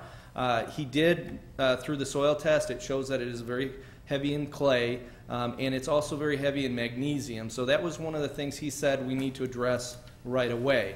That's a problem. I won't go into the science with cation exchange and all that kind of good stuff because I don't know it that well, and and you probably don't care to hear it. But with magnesium, it does affect the ability of grass to take up other nutrients. It does have an effect on the drainage indirectly, so he felt that was a great step moving forward, and the magnesium was out of the acceptable range. So he suggested a product. We actually just put it down today, as a matter of fact. And in addition to that, we have a program with fertilizing. We have already fertilized, but also aerifying, adding more turfus, a regular program throughout the summer to keep the turf going. And right now the turf is slow because it's been cool the last few weeks at night. We're not getting a lot of grass growing anyway, but we're convinced that as that grass starts to mature, keep in mind, it went through a lot of stress when we did that drill and fill, so we knew we're going to have to reestablish those roots. So now it's poised to take off, and with warmer temperatures, the fertilizer, we're expecting to see that grow. When it does, it'll have that ability to grab more of that water. So we're pleased now. We think it's only going to get better. We're going to keep on it, though. We're going to stick to that program, and we're very confident that we're going to have great results on that. So that's the condition of the turf. As far as the surfacing goes, we did look at a couple options. One was the 5R, that engineered wood product. That's what we've used at a lot of our playgrounds. And then we looked at the poured-in-place surface. We should switch to that just to remind you the playground layout there, but a little bit on the choices. Those are the two that we narrowed it down to. There are some other options, but these were the two we felt were best. The wood fiber is far less expensive, obviously, but it does require a lot more maintenance. The poured in place has a number of advantages I'll get into in a moment, but it does exceed the original budget for this project. Wood chips and other loose fill materials require a lot of maintenance, and that includes replenishment. A big part of that is to ensure safety. 80% of injuries on playgrounds are because of fall. So typically you see wear spots with loose fill material, especially under swing sets, things like that. It's a constant maintenance nightmare. So we have to be pretty diligent about covering that up and maintaining the right depth. So safety-wise, maintenance-wise, it's messier, that kind of thing. But with poured in place, some of the advantages are it's a surface that's clean, it's smooth, and it's safe. It's handicap accessible. That's a huge deal, especially here, anywhere but here. We would be using some of the funds from that. So we would want to emphasize that that's a huge benefit. It is also, poured in place is available quickly after a rain. You don't have to wait for the wood products to dry out. Requires less maintenance over the life of the surface. It's available in a lot of different colors, and it's consistently safer without daily maintenance. You're not having to Chuck, go out there every day. Have you got any kind of an estimate as to what we would save in maintenance costs if we went that way? Well, It's probably a hard question. but- it is a bit difficult. It would have to do with staff time going out there. And what I'm going to talk a little bit about the ADA requirements that are kind of new, and I would say that they're going to go up in the future. So it's hard to say now. I would say that to maintain them, we would have to spend time on a fairly regular basis, a few times a week going out there. So that's staff time. But it's also replenishment. Every year we go out and add more wood chips. Of course, with the poured in place, you don't. So there is the big disadvantage to poured in place is the initial cost, obviously. Yeah. And it has to be installed by professional installers. We can't do that in-house. So it is a big cost. When I was talking about the ADA, there are new guidelines that were developed in September 2010. And they were for newly designed or constructed, altered state or local government facilities. So they wrote these, and then as of March 15th of this year, that was the date where they said all newly constructed or altered state and local government facilities must comply with 2010 standards. So those access issues are being ramped up quite a bit. And I will say that FIBAR can meet those requirements. We could be fine with that. We would have to put in ramps to access. We'll probably will be wanting to do that on some of our other facilities. We're not required to do that because it's new construction, but with this one, we would have to do that. We would have to make access better for handicap. But also it would just be good practice to have that access. It would be, a lot of that would have to do with underneath the swings and stuff like that. You'll see the layout here, but that's a constant problem under the swings and allowing, if you have rubber under there, the poured in place, it prevents a lot of that. Chuck, Yeah. could you remind me what sort of lifetime the poured in place is expected to give? Yeah, poured in place, there is a 7-year warranty on it, but it's typically lasts for, they say, I've seen anywhere from like 3 to 5 times the life of mulch, which doesn't do me any good because mulch keeps breaking down and all that. So what I've also seen is probably in the 10 to 15 year range, somewhere around there. It depends on, is it under trees, is it getting stuff on it, all that kind of stuff, how much is it being used. But I would use that as a general guide, 10 to 15 We have years. the poured and play down at the beach, correct? Yes. And how long has it been there? Sally would be the person to help me with that. Sorry. Sorry to put you on. I would say that project was done in 2003. Okay, so that's 9 years, and it's, It's in excellent shape Okay. still, and it is bad. right, because there's no shade, there's no And nothing. the sand element as Okay. well. I would also say that, Waveland is, one of the proposals here, or one of the options is to do a half and half. We are very happy with that. It works well. We're glad to get any poured in place, to be honest. But the one downside to that is you still have that element of maintenance because you will notice that the loose mulch product goes up on the rubber all the time, and you do have to push it down. But it's also not in the swing area, which is a high maintenance area. So it's better to have half of it or 2/3 of it poured in place. But our preference is to go with the whole thing, especially with these new requirements.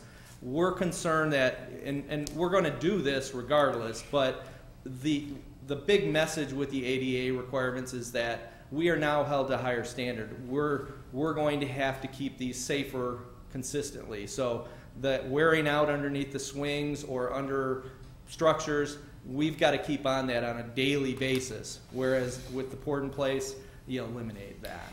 Chuck, can I just add to that too? A couple thoughts is Deerpath preschool playground, which is right behind the rec center, is all poured in place. It's been really a popular playground, and I see it really heavily used by families. The other thing is I would just mention is this being a community park out at Town Line Community Park. We do see we'll see a lot more use, I think, of this park as these fields improve. But also, it currently is being utilized by the North Suburban Special Rec Association for a lot of its sporting activities. They bring, all the special needs individuals from a variety of communities to do different sporting activities at this park. So they have, those participants as well as siblings and things at this park. So it is a park currently that is functioning with a lot of special needs individuals as well. So, just out of curiosity, how often do we replace our playground equipment? 15 to 20 years. Okay. Yeah. On to the options. So I've got them summarized here. It's the playground with all 5R. That's the original plan. The second option is with all poured in place rubber surfacing, and then the third is that combination of both. I'll switch to this.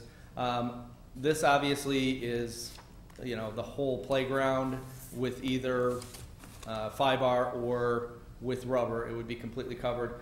The pink is the area that would be poured in place. So I would say roughly 2/3 or maybe 3/4 of it would be in the poured in place. This is that large climber, that big web, the climbing thing. And this is the swings. The handicap swings are on the end here. Regardless, they would have the poured in place. We wanted to make sure we at least had that. The rest of them would not. So that's the combination. So as far as the funding goes, we took the money for the playground out of the remaining referendum money. So that was done. And a portion of that came out of the special tax levy that Mary just mentioned. Chuck, just so I'm clear, that those figures up there are inclusive of the equipment which we've already approved, They correct? are. They are. And there's actually, I know this is a lot of numbers and it might be hard to see, but this is the same numbers on the bottom. That's the total cost. Here's the equipment on the top. There's some variation because you don't need certain things with drainage and the rubber mats that go under the swings if we get all poured in place. So it's not totally straightforward, but these are the bottom line numbers. The contingency changed a little bit with the cost, of course, too. The remaining construction expenses, are included partly in the CIP money that we set aside in the Public Land and Parks Fund, or Park and Public Land Fund, and the Special Recreation Tax Levy. So any one of these will be taking that money, even if we do the wood chips, or the 5R wood chips, we would be using that budgeted money. The difference is with these poured in place options.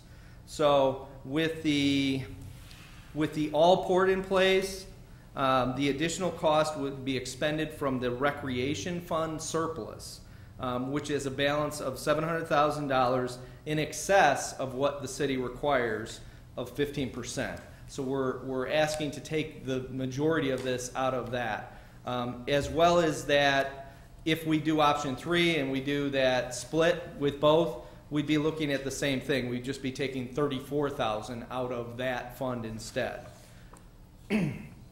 So that's the spending on it.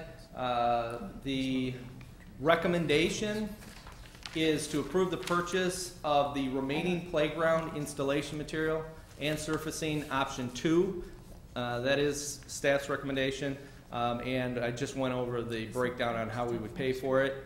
Do you have any questions? Yes, I think I saw the number there. For the 5R cost, initially it was $5,000 just for the, is that what I'm seeing there? Yeah, in the first column here. Right.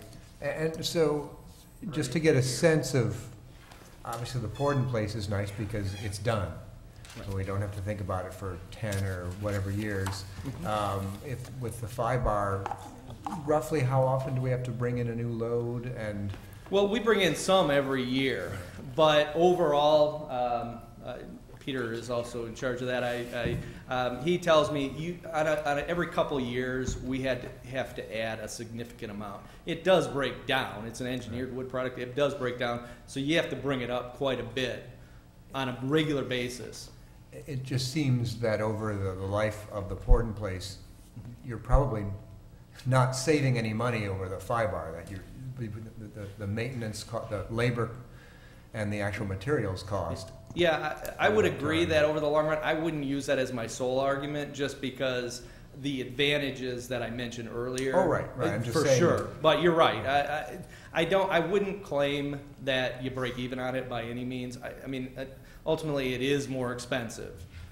No But there are doubt. ongoing costs with the 5R Yeah, that don't agree. show up. Right. I mean, yeah, and you asked that earlier. You know, it is substantial to keep doing this. Staff cost and the cost of material. It is substantial. Well, there's an aesthetic cost too, because it doesn't look very good, Exactly. frankly, because it's a lot, most of the time it's not where it's supposed to be. Right. I mean, we've had a tremendous amount of discussion about this, about the 5R, whatever is on the bottom of this playground. Yep. And I think the playground looks great and so forth. I'm just wondering how we ended up with a sort of an imbalance between what we wanted to do in the playground and what the budget looks like, that sort of created this conversation, because you obviously had to go with a lower cost initial option to even fit it into where you wanted to be. One of the things that I should point out, you may recall that one of the obstacles in the beginning when we were first doing this, and back a couple of years ago, was we always knew we were going to put a playground there, but the infrastructure, the pipes and there's a sewer line, there's water line, all that is right in that area. And there was a concern, and the original thought was we couldn't put poured in place if we wanted to, because we didn't want to put something on top of major infrastructure and then have to tear it out. But further investigation, we worked with New Toys, and we looked at some of those issues and decided that it could be done. That's one of the reasons that we did it. I think also, though, just looking more at ADA, looking at the results of what we're seeing elsewhere, like Waveland. I mean, a lot of great comments. When we had the public hearing, or the public meeting back in February, people love the idea of the rubber. I hear that with some of our staff, that, boy, I hope, we're going to get rubber. So the poured in place, I'm meaning. So it's just been a growing sense that, hey, this is a very superior product. We knew the cost was higher, and we said, you know what, we feel like we should present it as a poured in place. So that's how it kind of evolved over that time. So I got a two-part question. We just had a long discussion about this looming financial. I was hoping you wouldn't tie those two together. Sorry, but I have to. Yeah, I know. And in particular, we identified the need to more urgently address the inventory. And you said yourself, it's a resource issue. We don't have the money, we don't have the people, et cetera. Is the money we're talking about here, the incremental cost for the superior surface, $54,000, $34,000, whatever, is that money better, first of all, can we? But is that money better spent, given what we're about to face, on a tree inventory or accelerated treatment or some of the other issues or opportunities we talked about? Money and resources, because I think we discussed the fact that it's going to be Peter's team that are going to install the playground. Right. That same group that's going to be very busy inventorying and treating and tearing down trees.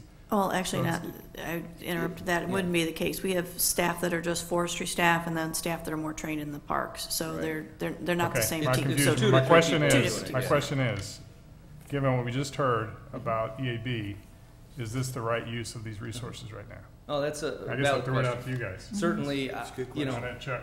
and forestry goes way back for me. I feel strongly about it. But for me, there is a huge urgency. I would never understate EAB. I'm trying to get the message out, so I don't want that to be misunderstood. But I tend to look at the bigger picture, and I say to myself, we still have a responsibility to provide other services. And, I don't want to let other things slide, and I know resources are limited, but my view is that I feel like we need to keep going forward with some of these improvements in the parks. this is my personal opinion, I don't like the idea of putting everything on hold. And that's not easy for me to say because I care a lot about the forestry aspect, but I've come to the conclusion that I would prefer to keep some of these things going. And things like Waveland, they're great improvements, and I think Town Line, what the community is going to get for that is huge with that playground. Could I come back to the question that I asked before? I mean, how hard would it be for you guys to do a back-of-the-envelope estimate of the savings associated with not having to come back and restock the 5-bar and not having to come out there 2 or 3 times a week with, staff resources and that could be diverted to something else, I suppose? I mean, it would be a guesstimate estimate, Sure. the best that we can do. I think that's one of the things that we're also working on as a city is that we do not have currently a work order tracking system. We really need to have a way to have our staff, as they do their work in the field, et cetera, code it, log it to the types of work they're doing. So we have the ability to do analysis, how much time is spent on snow, how much time is spent on, park maintenance and tree removals and that kind of thing. We don't have that. We are moving in that direction. We think a year from now that software will be identified, installed, and will be trained, and our crews can begin to use it. But right now these things would be just, an estimate for you. Obviously, we can do that.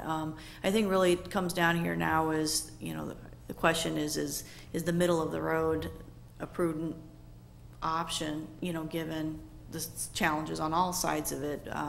I think 5-bar is kind of almost old school from the direction we started to go in.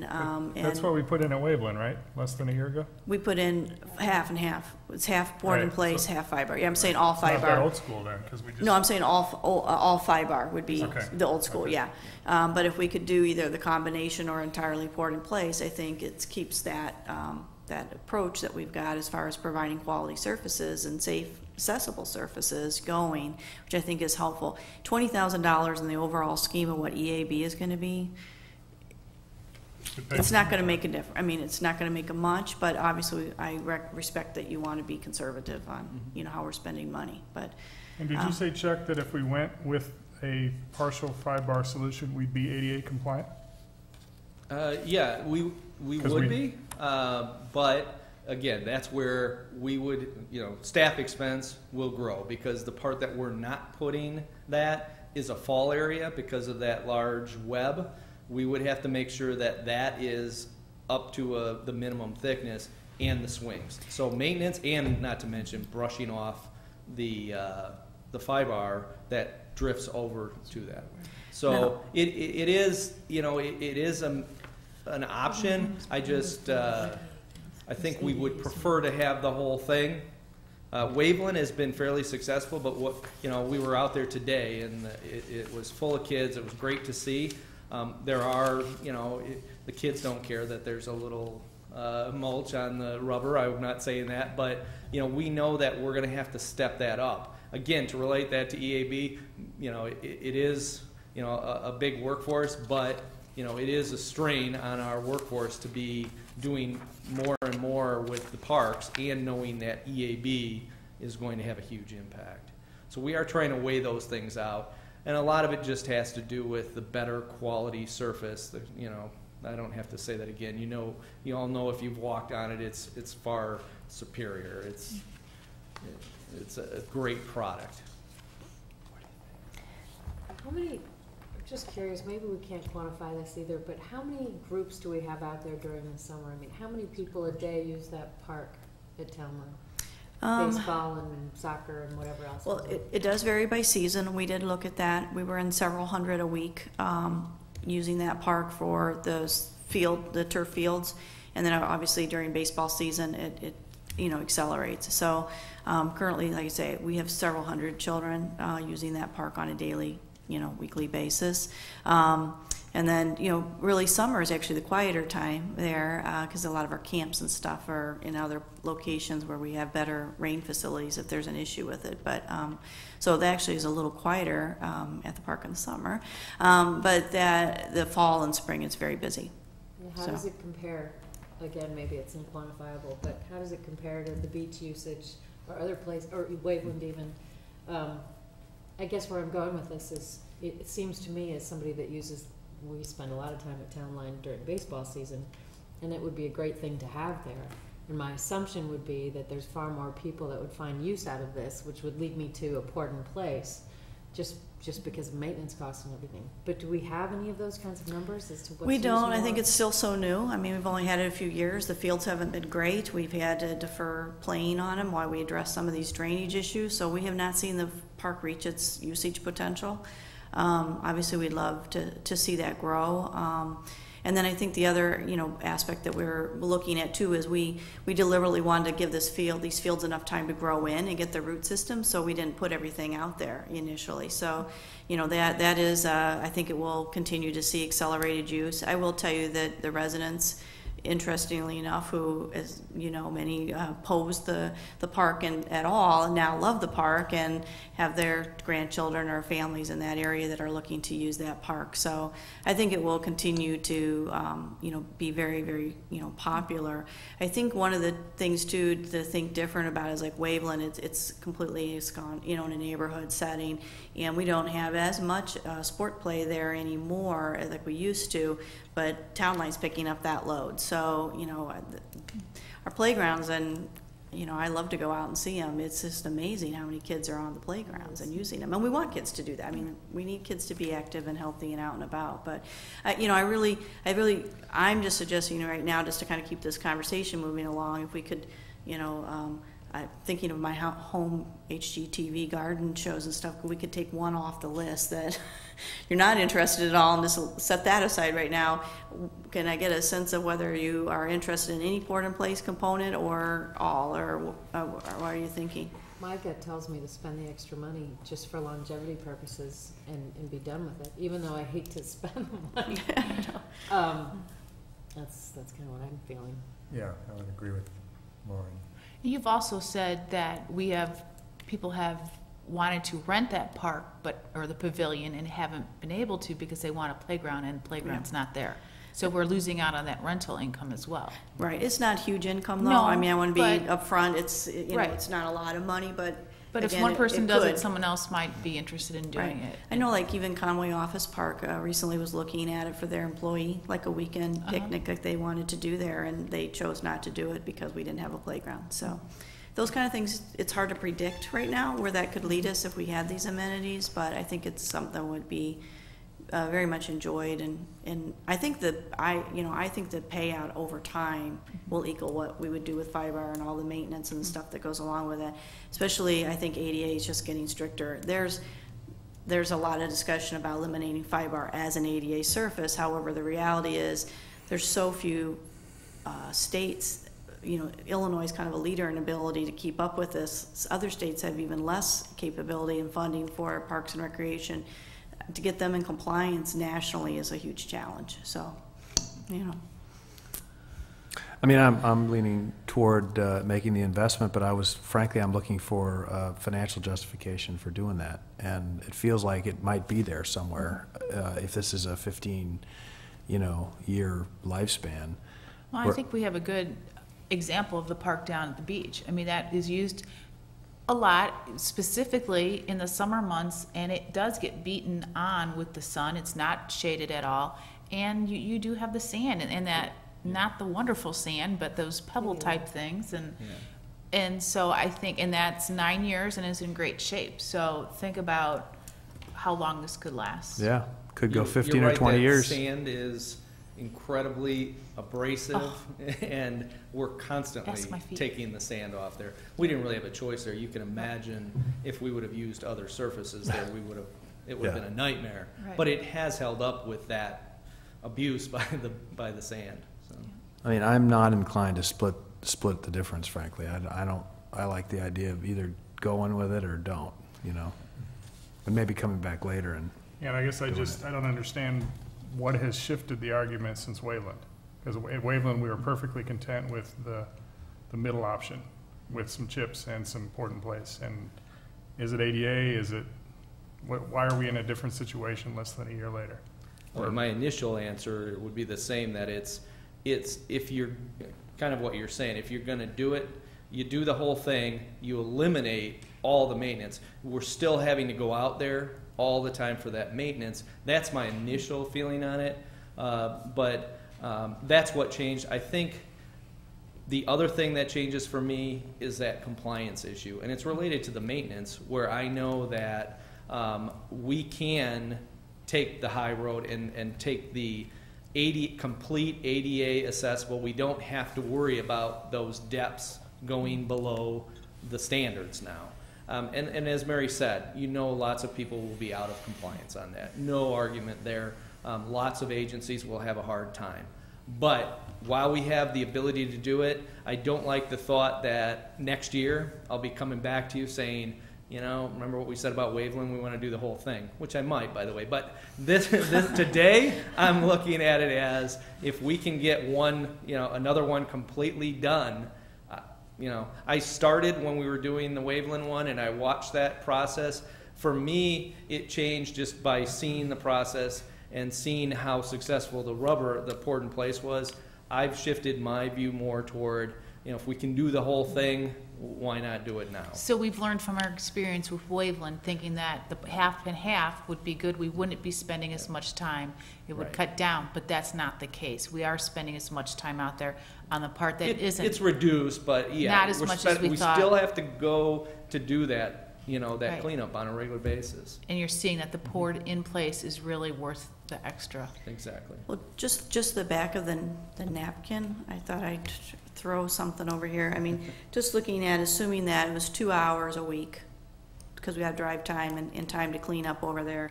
And, let's say we had to do it during mostly, the core weeks of the year, about 40 weeks. Obviously, some winters we have lots of snow, others we don't.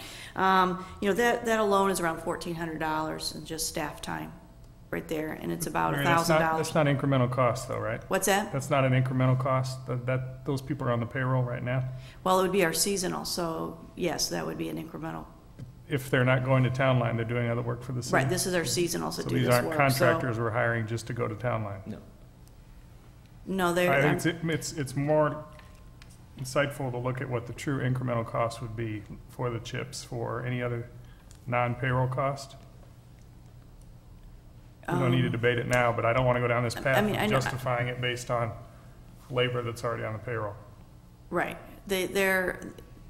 It's a mixture, whether it would be full-time or part-time, that would do the work out there. And so our seasonals, as an example, is, we justify their hours that we keep them here, throughout the year based on the kind of workload that we have, and that typically we need them to assist us for these kinds of things. So, we're paying for that.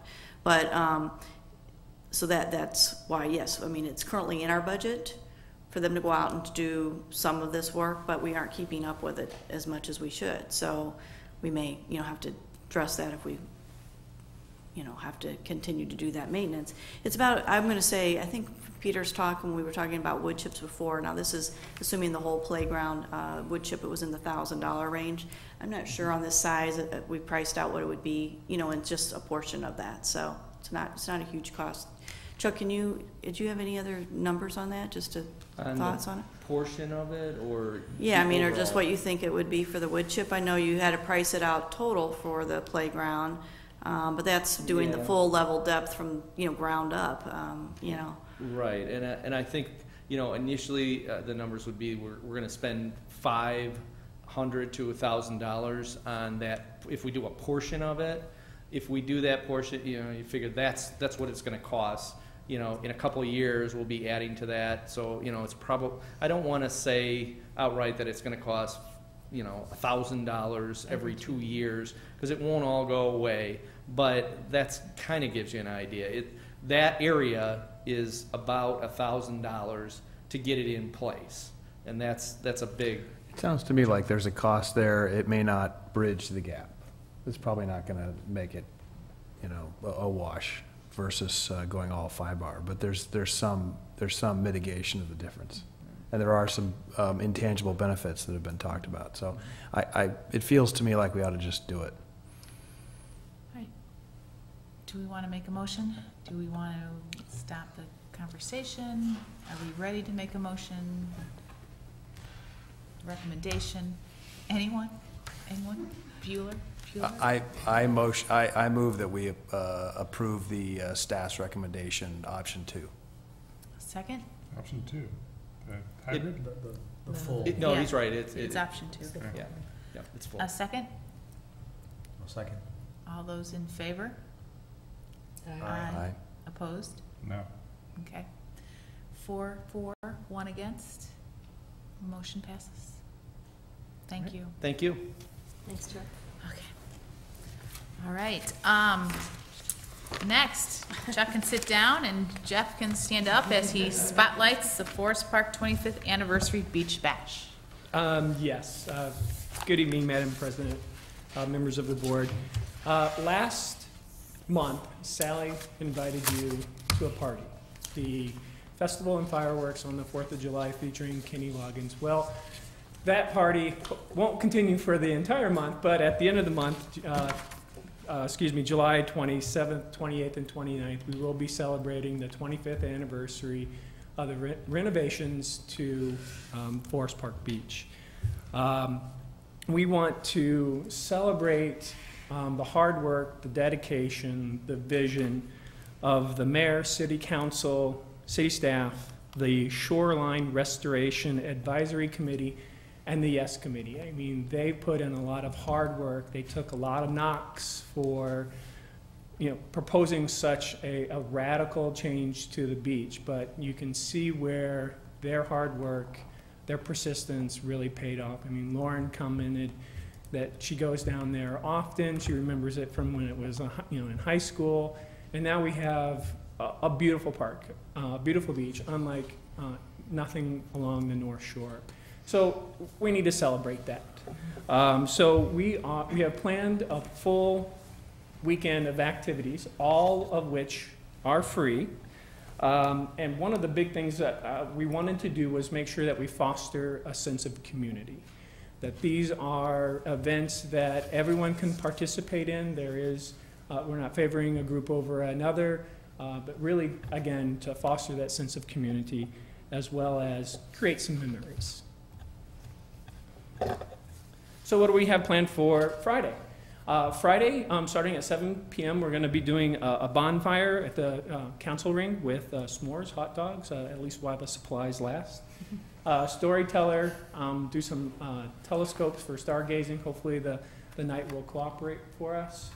Doing a movie. Haven't really picked that one out yet. I was thinking of Alvin and the Chipmunks with Chipwreck? At least my kids watched it. They thought it was pretty fun. Where's the movie going to be shown? We hire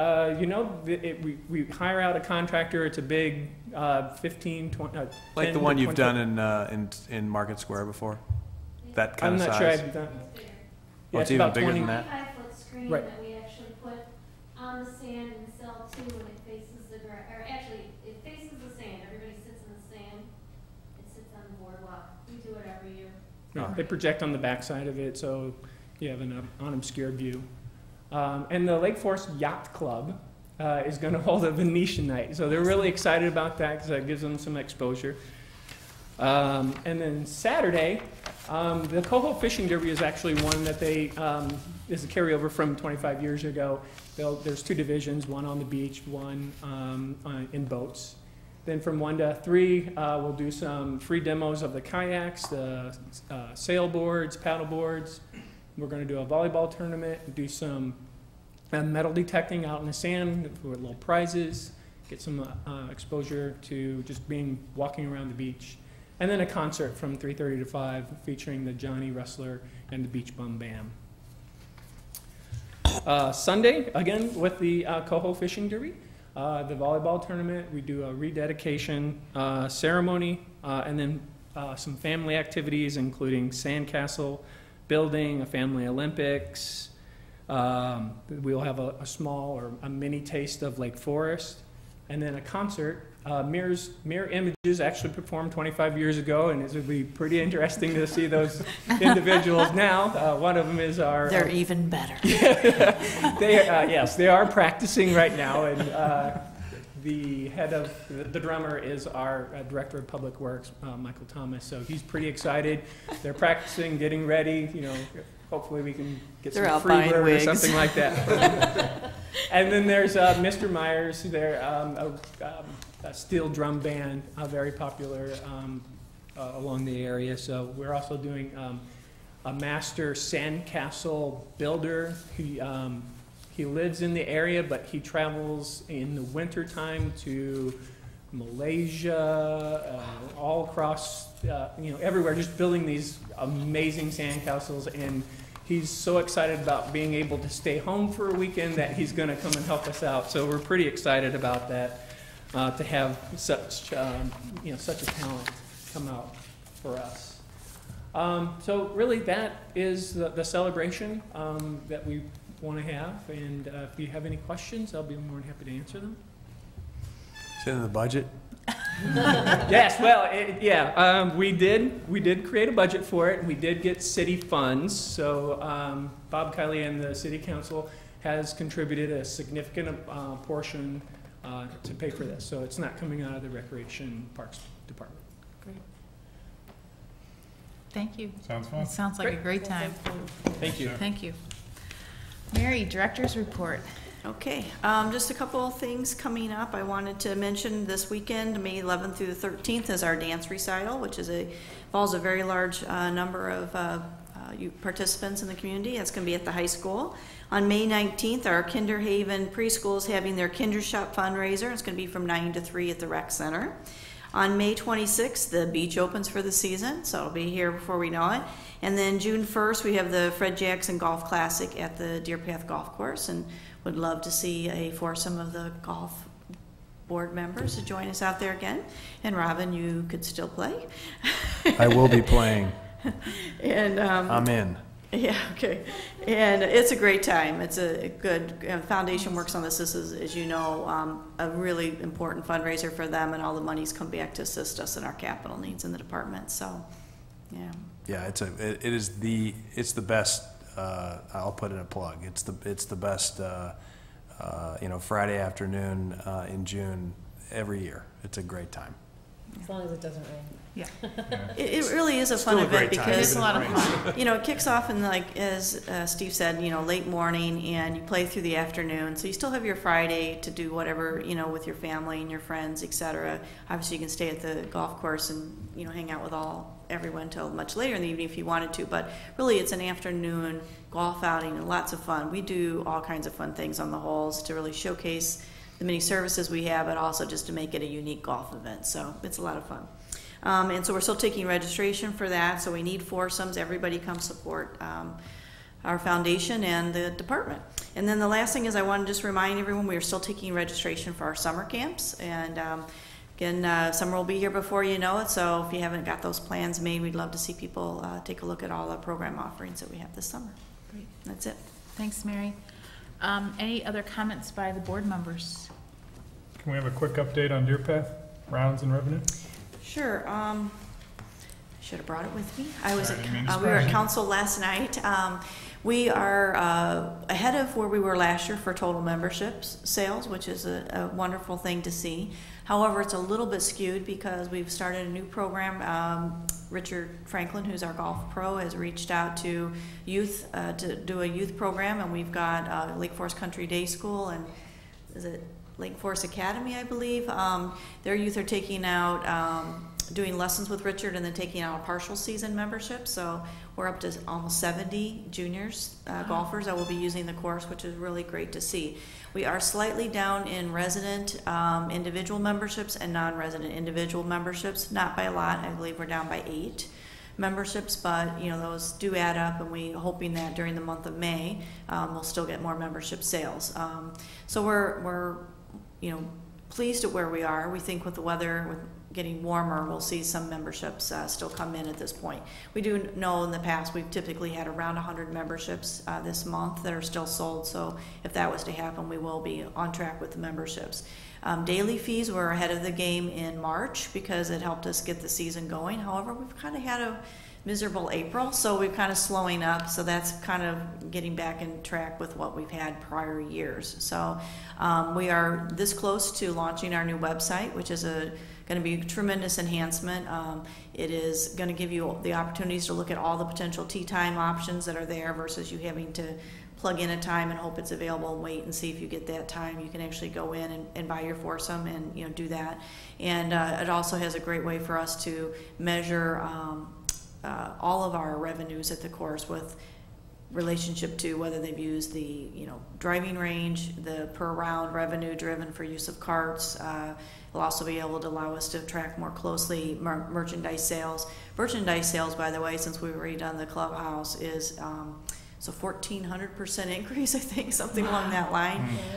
It just goes to show getting the right merchandise in there, showcasing it properly, and really helping get the word out about the quality merchandising that we have has been great. And Rick Walrath is certified in that, as we've shared with you before, in merchandising for the PGA, and really knows his business on that. We've had a number of residents who come there just to buy their clubs from our shop because they're finding it's as good a price, if not better, than what they can get, you know, at the commercial locations. So I think that's only going to grow, and that's going to be a good thing for us. The program committee has planned something throughout the entire season. Lots of events that are single, couples, you know, family events, member events, new member, you know, attraction events. So they got a lot going with that, as well as the demo days that we've done a little bit in the past as well. So the other thing I would say is Richard Franklin's lessons are going extremely well.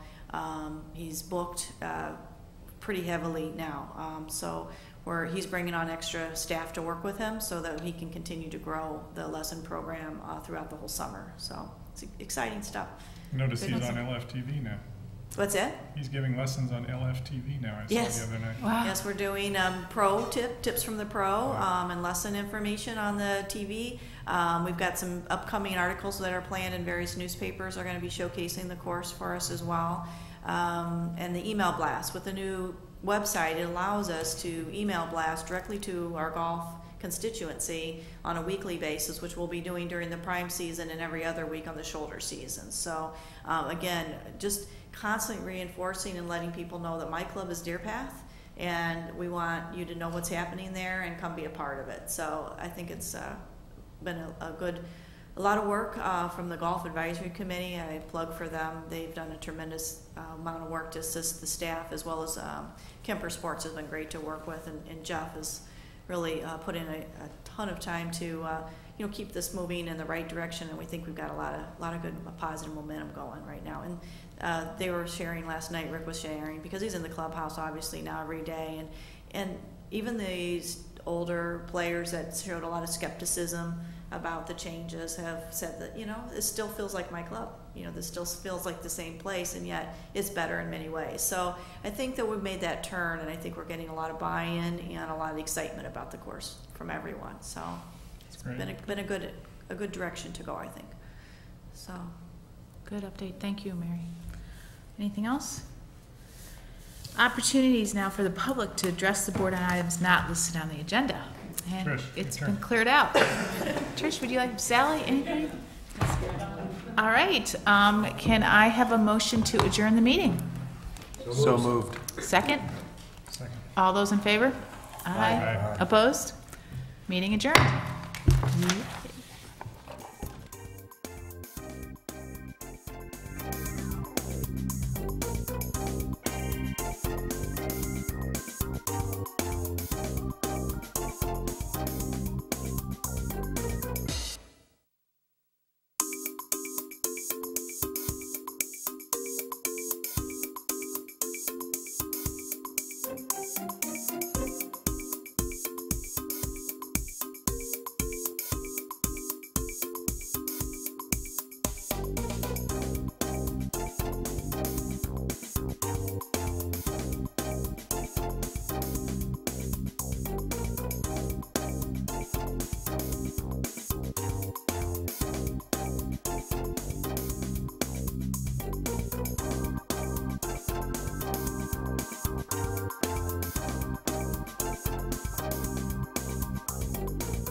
you.